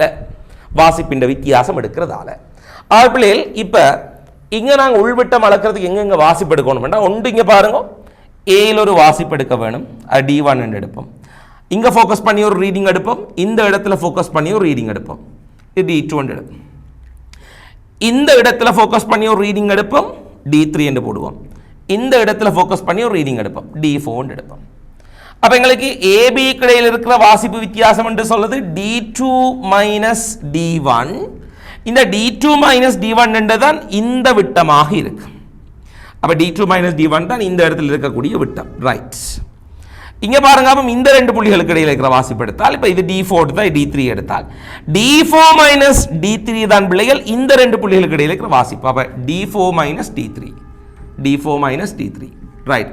இப்போ சராசரி நாங்கள் எடுக்க வேணும்னு சொன்னால் இவங்க இந்த 2 வாசிப்பு வித்தியாசம் சக இந்த 2 வாசிப்பு வித்தியாசம் அதாவது இதர விட்டம் சக இதர விட்டம் ரெண்டையும் கூட்டி 2ஆக பிரிச்சா சரி. ஸோ இது ரெண்டையும் கூட்டி நாங்கள் 2ஆல் பிரித்து விட்டோம்னு சொன்னால் எங்களுக்கான என்ன வரப்போகுதுன்னு பாருங்க பிள்ளைகள். என்ன வரப்போகுது எங்களுக்கான சராசரி விட்டம் வரப்போகுது. இப்படி தான் நாங்கள் அளவிட எடுக்கிறது. So very simple. ஸோ இதில் கேட்கப்பட்டிருக்க கேள்வி 5வது கேள்வி பாருங்க. 5வது கேள்வி உள்விட்டம் அளப்பதற்கு நீர் எடுக்க வேண்டிய வாசிப்புகள் என்ன? அப்போ நீங்கள் எழுதி கொள்ளுங்க பிள்ளைகள். இதை D1 இப்போ முதலாவதுல நீங்கள் D1ன்றது தானே பிரேக்கெட்டை தொங்க இல்லை நான் முன்னுக்கு எழுதி காட்டுறேன். ஸோ D1ல் நீங்கள் எழுதிக்கொள்ளுங்க அப்படின்னு சொன்னால் பிள்ளைகள் நீங்கள் ஆன்சர் எழுதுறதையும் எப்படி எழுதிருக்கலாம். நான் இப்போ இதை நான் சூஸ் பண்ணிக்கொள்கிறேன் ரைட். ஏயில் குவியப்படுத்தி D1 என்ற வாசிப்பு எடுக்கப்படும். சரியோ ரைட். அப்போ ஏயில் குவியப்படுத்தி வாசிப்பு எடுக்கப்படும். அது வந்து D1 இருக்க போகுது. அடுத்தது பியில் குவியப்படுத்தி வாசிப்பு எடுக்கப்படும். அது D2. அடுத்தது ஈயில் குவியப்படுத்தி வாசிப்பு எடுக்கப்படும். அடுத்து எஃப்இல் குவியப்படுத்தி வாசிப்பு எடுக்கப்படும். அது வந்து ஈயில் குவியப்படுத்தி வாசிப்பு எடுக்கிறது D3 என்று வரப்போகுது.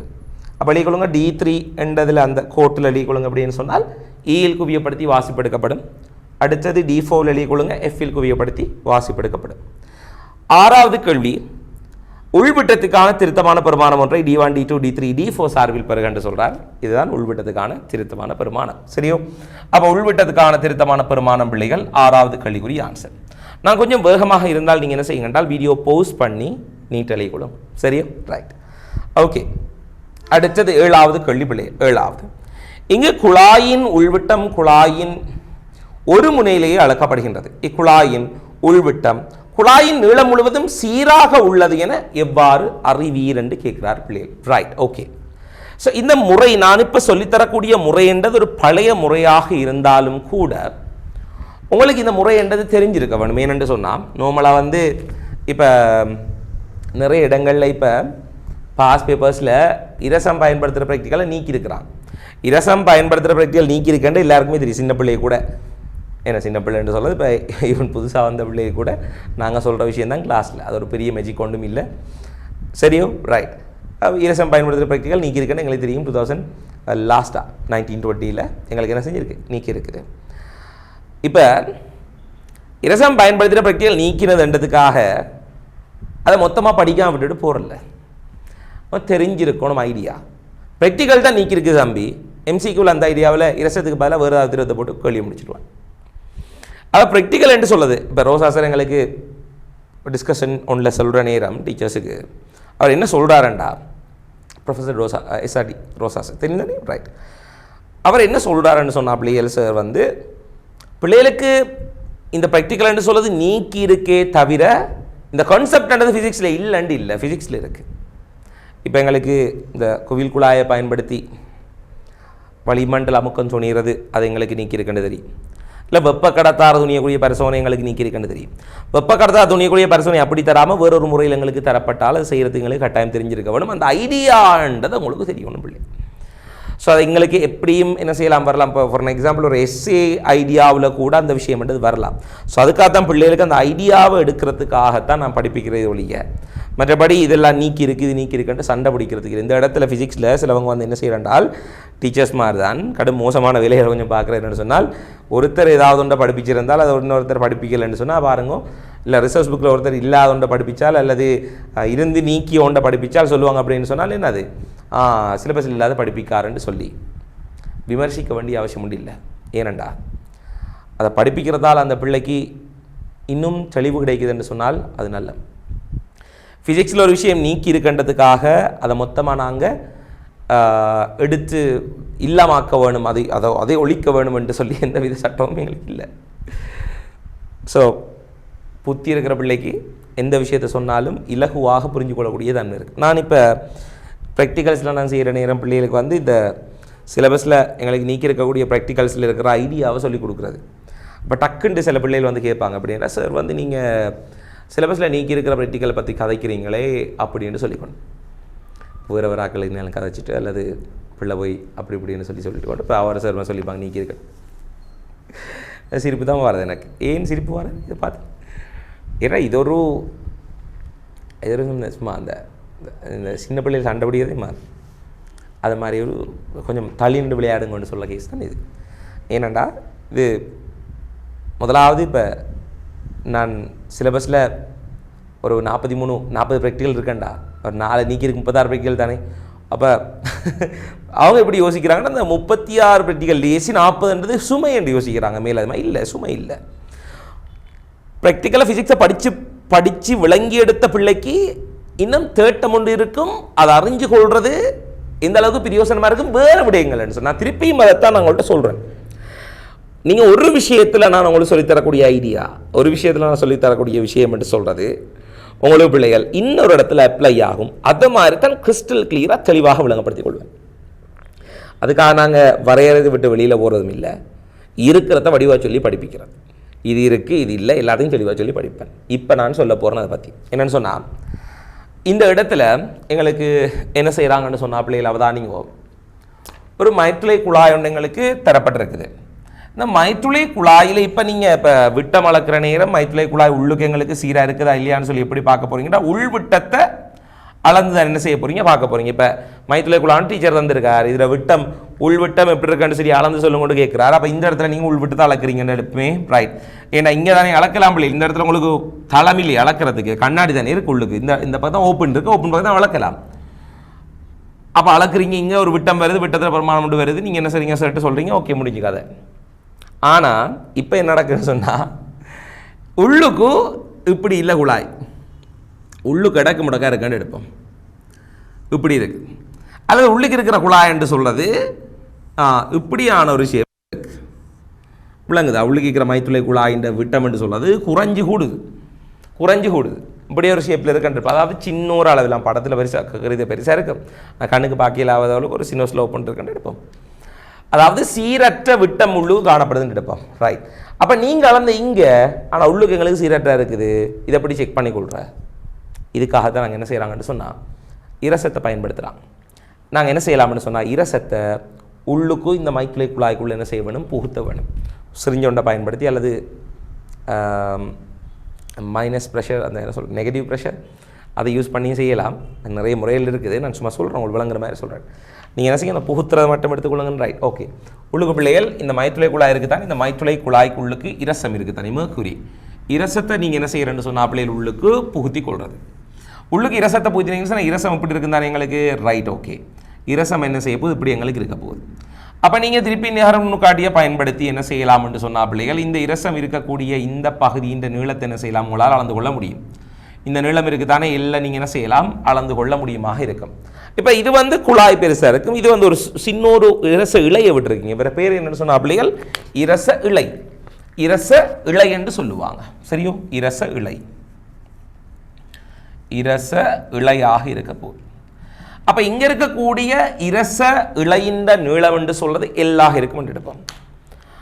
இதே இரச இலையை நீங்கள் வேறு இடத்துக்கு நகர்த்தினீங்கண்டா, இந்த குழாயிலிருந்து இங்கேருந்து இந்த இடம் எந்த இடத்துக்கு நகர்த்தினாலும் இதே நீளம் எல்லிருந்தால் என்ன கருத்து என்று சொன்னா பிள்ளைகள், இதன் குறுக்குவெட்டு பரப்பு மாறல் என்று அர்த்தம். ஏனென்றா உள்ளுக்கு நாங்கள் விட்டது 40 மில்லி, ஒரு 10 மில்லி லிட்டர் என்று சொன்னால் எந்த இடத்துக்கு தள்ளினாலும் அதே 10 மில்லி லிட்டர் தான் இருக்கும். இரசத்தின கனவளவு என்ன, குறுக்குவெட்டு பரப்பு தர நீளம். குறுக்கோட்டு பரப்பு குறைஞ்ச இடத்துல இதில் நீளம் எப்படி இருக்கும், கூடுதலாக இருக்கும். குறுக்கோட்டு பரப்பு கூடிய இடத்துல நீளம் எப்படி இருக்கும், குறைவாக எங்களுக்கு இருக்க போகுது. ஸோ பிள்ளைகள் இந்த குழாய் என்றது உள்ளுக்கு சீராக இருக்குதா இல்லையான்னு பார்க்க வேண்டும் என்றால் அதுக்கு பயன்படுத்தக்கூடிய முறை என்றது இரச இழையை பயன்படுத்தி என்ன செய்யலாம், உங்களால் செய்து கொள்ள முடியுமா இருக்கும் ரைட். இந்த நீளம் என்றது பிள்ளைகள் 10 சென்டிமீட்டரை விட கூடிய நீளம் என்றால் மீட்டருக்குள்ள அளக்கலாம். 10 விட குறைவு என்று சொன்னால் இதை பயன்படுத்துறதுக்கு வேணியர் எடுக்குமானியோ நுண்மானி திரு கணிச்சு பயன்படுத்த முடியாது. ஏன்னா எப்படி பிடிக்க போறீங்க, இரசத்தன் உள்ளு கோட்டியா பிடிக்கிறது இல்லை, இயலாது, முடியா. எதை பயன்படுத்தி பிடிக்கலாம் என்று சொன்னால் பிடிக்கவே இயலாது. இப்போ பிடிக்காம இருக்கக்கூடிய ஒரு உபகரணம், அளக்க வேண்டிய உபகரணம் என்று சொன்னால் இருக்கிறது இவர் மட்டும்தான். யாரு, நகரும் நுணுக்கு காட்டி. நகரும் நுணுக்கு காட்டி ஒரே ஒரு உபகரணம் எங்கட சிலபஸ்ல தொடாம அளவு எடுக்கிறதுக்கு ஒரு யாழ், என்னது தொடாம அளவீடு எடுக்கக்கூடிய ஒரு உபகரணம் தான் நகரும் நுணுக்காட்டி என்று சொல்லுது. அப்போ சாஃப்டான ஆக்கள் அல்லது தொட்டா நசுங்கக்கூடிய ஆக்கள் அல்லது ஒரு இடத்துங்களுக்கு அதை உள்ளுக்கு பிடிக்க இயலாத நிலைமையில் இருக்கக்கூடிய ஆக்கள், இவங்க யாருக்கும் யாரை பயன்படுத்தலாம்னு சொன்னால் நகரும் நுணுக்காட்டியை பயன்படுத்தி நுணுக்கு காட்டியை குவியப்படுத்தி 2 பாயிண்டையும் என்ன செய்யலாம், அந்த 2 பாயிண்ட் கடையில் நீளத்தை உங்களுக்கு அளந்து கொள்ள முடியுமா இருக்க போகுது. சரியோ ரைட். Okay right. ஓகே செவ்ளையில் அப்போ என்ன செய்யலாம், இவங்க 2 பேருக்கு முடியல விடத்தொரு குவியப்படுத்து வேறத்தொரு குவியப்படுத்து அளந்து முடிஞ்சு ரைட். ஓகே ஸோ அது மாதிரி உங்களால் செய்து கொள்ள முடியுமா ரைட். ஆன்சர் எழுதி கொள்ளுங்க பிள்ளைகள். ஏழாவதுக்கு ஆன்சர் எழுதி கொள்ளுங்க. இக்குழாயின் உள்விட்டம் குழாயின் ஒரு முனையிலிருந்து அளக்கப்படுகின்றது. இக்குழாயின் உள்விட்டம் குழாயின் நீளம் முழுவதும் சீராக உள்ளதுன்னு எவ்வாறு அறிவீர்? நான் சொன்ன விஷயம் நான் எழுதிக்கொள்வோம். அதுக்கு முதல்ல ஒரு விஷயம் உள்ளது என்னன்னு சொன்னால், இப்போ சிலவங்க யோசிக்கலாம், சார் இப்போ இந்த இடத்துல வெட்டி போட்டு இங்கே அளக்கலாம் தானேயோ, வெட்டி போட்டு அளக்கலாம் தம்பி, சரி விடத்தை சரி இப்போ இதுக்குள்ளே எப்படி இருக்கண்ட எப்படி பார்க்குற, திருப்பி விடத்தை வெட்டுங்கோ, விடத்தை வெட்டி விட பாருங்கோ, அப்படி பார்த்து போட்டு சார்கிட்ட சொல்லியாச்சு என்ன, சார் எல்லா இடத்தையும் மழை சரியாக பெர்ஃபெக்டாக இருக்கான்னு சொல்லிங்க. கையில் கொடுக்குறது மைத்துளை எப்படி கொடுக்குற, துண்டு உண்டாவை கொடுக்குற நீங்கள் எல்லாத்தையும் அள்ளி எடுத்து மொத்தமாக சார் நாங்கள் மைத்துளை குழாயம் கூட பரிசோதனை செய்யறதுக்கு கேட்டேன், நீங்கள் உள்விட்டம் சரியாக அளந்துருக்கேன் சார், விட என்ன இருக்குன்னு சொல்லிட்டு போகிறேன். எப்படி இருக்கும் பரிசோதனை செய்கிறதுக்கு? பரிசோதனை குழாய் இருக்குமா, மைத்துளை குழாய் இருக்குமா பரிசோதனை செய்கிறதுக்கு? இல்லை. ஒழுங்கு சொல்கிறது இதெல்லாம் பொருத்தம் இல்லாது. அப்போ நாங்கள் இது இங்கே படிக்கிறோம், இன்ஜினியரிங் படிக்கிற நேரம் வேறு இடத்த என்ன செய்யலாம், அப்ளை பண்ணலாம். இதைத்தான் நான் சொல்லுப்பேன், ஐடியான்றதை டெவலப் பண்ணுங்க. உங்களோட மூளை என்னத்தை ப்ரொசஸ் பண்ணணும். நான் திருப்பி சொல்கிறேன், நீங்கள் செய்கிற வேலை பச்சைப்பில்லை. நீங்கள் நினைக்கிற என்னன்னு சொன்னால் இங்கே படிக்கிற இதுக்கு மட்டும்தான் ஆக்கும், இப்போ இன்னும் படிக்கிற இந்த எக்ஸ்பீரியன்ஸ் எடுக்கிறோம், இந்த எக்ஸ்பிளேஷன் எடுக்கிறோம், இதுக்கு மட்டும்தான் ஆக்கும். பயாலஜி கெமிஸ்ட்ரி வேறு பயன்படுத்தப்படாது, இதுக்கு மட்டும். அப்படி இல்லை.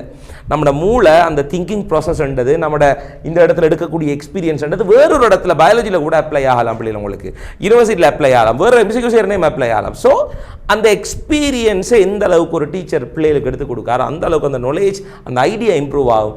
நீங்கள் பெரும்பான்மையான நாட்கள் ஃபேஸ் பண்ணுற பிரச்சனைன்னு சொன்னால், கேள்வி வாசிக்கிறீங்க ஐடியா வரலன்னு சொன்னால், இந்த கதைகள் இந்த விஷயங்களை உணர்த்தாத்தால், விளங்காத்தால் அல்லது படிப்பிக்காத்தால் வந்த பிரச்சனை இருக்குது. இதுக்கு அப்புறம் அந்த பிரச்சனை செய்யாது இருக்கா. என்னென்னு சொன்னால், நீங்கள் ஃபாலோ பண்ணுறது Arasan set revision class, right? Okay, சரி. எழுதி கொள்ளுங்க பிள்ளைகள், எழுதி கொள்ளுங்க. மைற்றுளை குழாயினுள் இரச இழையொன்றை விட்டு, மைற்றுளை குழாயினுள் இரச இழையொன்றை விட்டு, மைற்றுளை குழாயினுள் இரச இழையொன்றை விட்டு அவ்விழையின் நீளத்தை அளந்து, அவ்விழையின் நீளத்தை அளந்து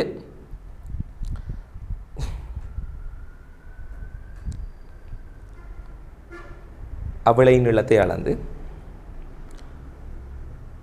அளந்து அளந்து கமா கமா போட்டுக்கொள்ளுங்க. கமா இரச இழையை மேலும் பல இடங்களுக்கு நகர்த்தி, இரச இழையை மேலும் பல இடங்களுக்கு நகர்த்தி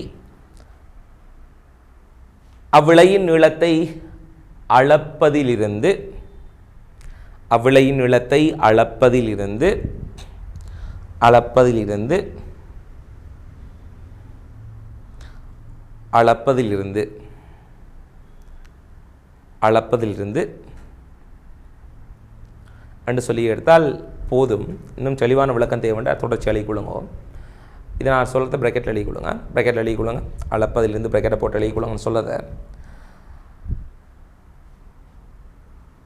பெறப்பட்ட அளவீடு முதல் வாசிப்புடன், பெறப்பட்ட அளவீட்டை முதல் வாசிப்புடன் ஒப்பிடும்போது, பெறப்பட்ட அளவீட்டை முதல் வாசிப்புடன் ஒப்பிடும்போது, அப்போ இப்போ எடுத்த அளவீட்டை ஃபஸ்ட்டுக்கு நாம் எடுத்த நீளத்தோட ஒப்புற நேரம் சீராக இருந்தால் ரெண்டும் ஒன்றா இருக்கும், சீராக இருந்தால் ரெண்டும் வித்தியாசப்படும். பெறப்பட்ட அளவீட்டை முதல் வாசிப்புடன் ஒப்பிடும்போது ஒப்பிடும்போது ஒப்பிடும்போது ஒப்பிட்டு அல்லது ஒப்பிடும்போது, அவ்வளோதான். ஒப்பிட்டு உங்களுக்கு அது இரு வாசிப்புகளும் சமனாக இருந்தால் குழாய் சீராக உள்ளது எனவும், இரு வாசிப்புகளும் வேறுபடும் போது குழாய் சீரற்று காணப்படுகின்றது எனவும் அறிந்து கொள்ள முடியும். இந்த விஷயம் தேவைண்டா இதை கொஞ்சம் ப்ராக்கெட்டில் எழுதி கொள்ளுங்க பிள்ளை. அவ்வளோதான். சரி, எட்டாவது கேள்வியை பாருங்கள். எட்டாவது கேள்வி, எட்டாவது கேள்வி, எட்டாவது கேள்வியை பார்த்துக்கொள்ளுங்க பிள்ளைகள். மைற்றுளை குழாயின் சராசரி விட்டம் டியை அளப்பதற்கு இரச நிரல் முறையை பயன்படுத்த முடிவு செய்யப்படுகின்றது. நான் சொன்னது இப்போ இரசத்தின் அடர்த்தி ரோ தரப்படி நீர் எடுக்கக்கூடிய அளவீடுகளை குறிப்பிட நான் சொன்ன மாதிரி பிள்ளைகள் உங்களுக்கு தெரியும். அடர்த்தி என்று சொல்றது திணிவின் கீழ் கனவளவு பிள்ளைகள். அடர்த்தி என்றது திணிவின் கீழ் கனவளவு. இப்போ எங்களுக்கு தெரியும் என்னத்தை காண போறோம் என்று சொன்னா பிள்ளைகள், இந்த பரிசோதனையில் நாங்கள் காணக்கூடிய விஷயம் என்று சொல்றது விட்டம். இந்த விட்டம் டியை தான் என்ன செய்ய போறோம், நாங்கள் இந்த இடத்துல கண்டுபிடிக்க போறோம். நான் கேபிட்டல் டி என்று எடுக்கிற விட்டத்தை, ரைட். இது விட்டம் கேபிட்டல் டி என்று எடுத்துக்கொள்வோம், ரைட். இப்போ நான் சொல்ல விளங்குதான்னு பாருங்க. நான் முதல்ல என்ன செய்ய போறோம்னு சொன்னா பிள்ளைகள், இந்த மைற்றுளை குழாய்க்குள்ள இரசம் இல்லாம அதை ஒரு தராசில் வச்சு என்ன செய்ய போறேன், அளக்க போறேன். மைற்றுளை குழாய்க்குள்ள பிள்ளைகள் இரசம் இல்லாம அதை நாங்கள் என்ன செய்யலாம், ஒரு தராசில் வச்சு என்ன செய்யலாம், அளந்து கொள்ள முடியுமா இருக்கு. வெற்று மைற்றுளை குழாய், சரியோ, ரைட். வெற்று மைற்றுளை குழாய் என்ற திணிவை நாங்கள் எடுத்துக்கொள்ளும். M1 என்று எடுப்புமே, ரைட். இதில் வாசிப்புங்களுக்கு காட்டுது பிள்ளைகள் M1. இது வெற்று மைற்றுளை குழாயாக எங்களுக்கு என்ன செய்யப்பட போகுது, காணப்பட போகுது. வெற்று மயிர்துளை குழாயாக இருக்க போகுது. இப்ப இதுக்குள்ளதான் இரசத்தை இட்டதுக்கு பிறகு அதண்ட எப்படி இருக்க போகுதுன்னு சொன்னா பிள்ளைகள் பாருங்க. அப்போ இரசத்தை இட்டதுக்கு பிறகு நாங்கள் இப்போ மெஷர்மெண்ட் எடுத்துக்கொண்டோம்னு சொன்னால் இரசம் விட்டதுக்கு பிறகு மெஷர்மெண்ட்டை நாங்கள் எடுத்துக்கொண்டோம்னு சொன்னா பிள்ளைகள்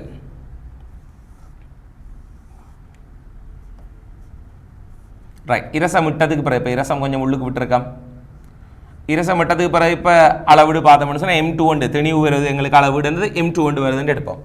அப்போ இந்த இடத்துல வெற்று மைற்றுளை குழாயின் திணிவு M1 இரசத்துடன் மைற்றுளை குழாயின் திணிவு இரசத்துடன் மைற்றுளை குழாயின் திணிவு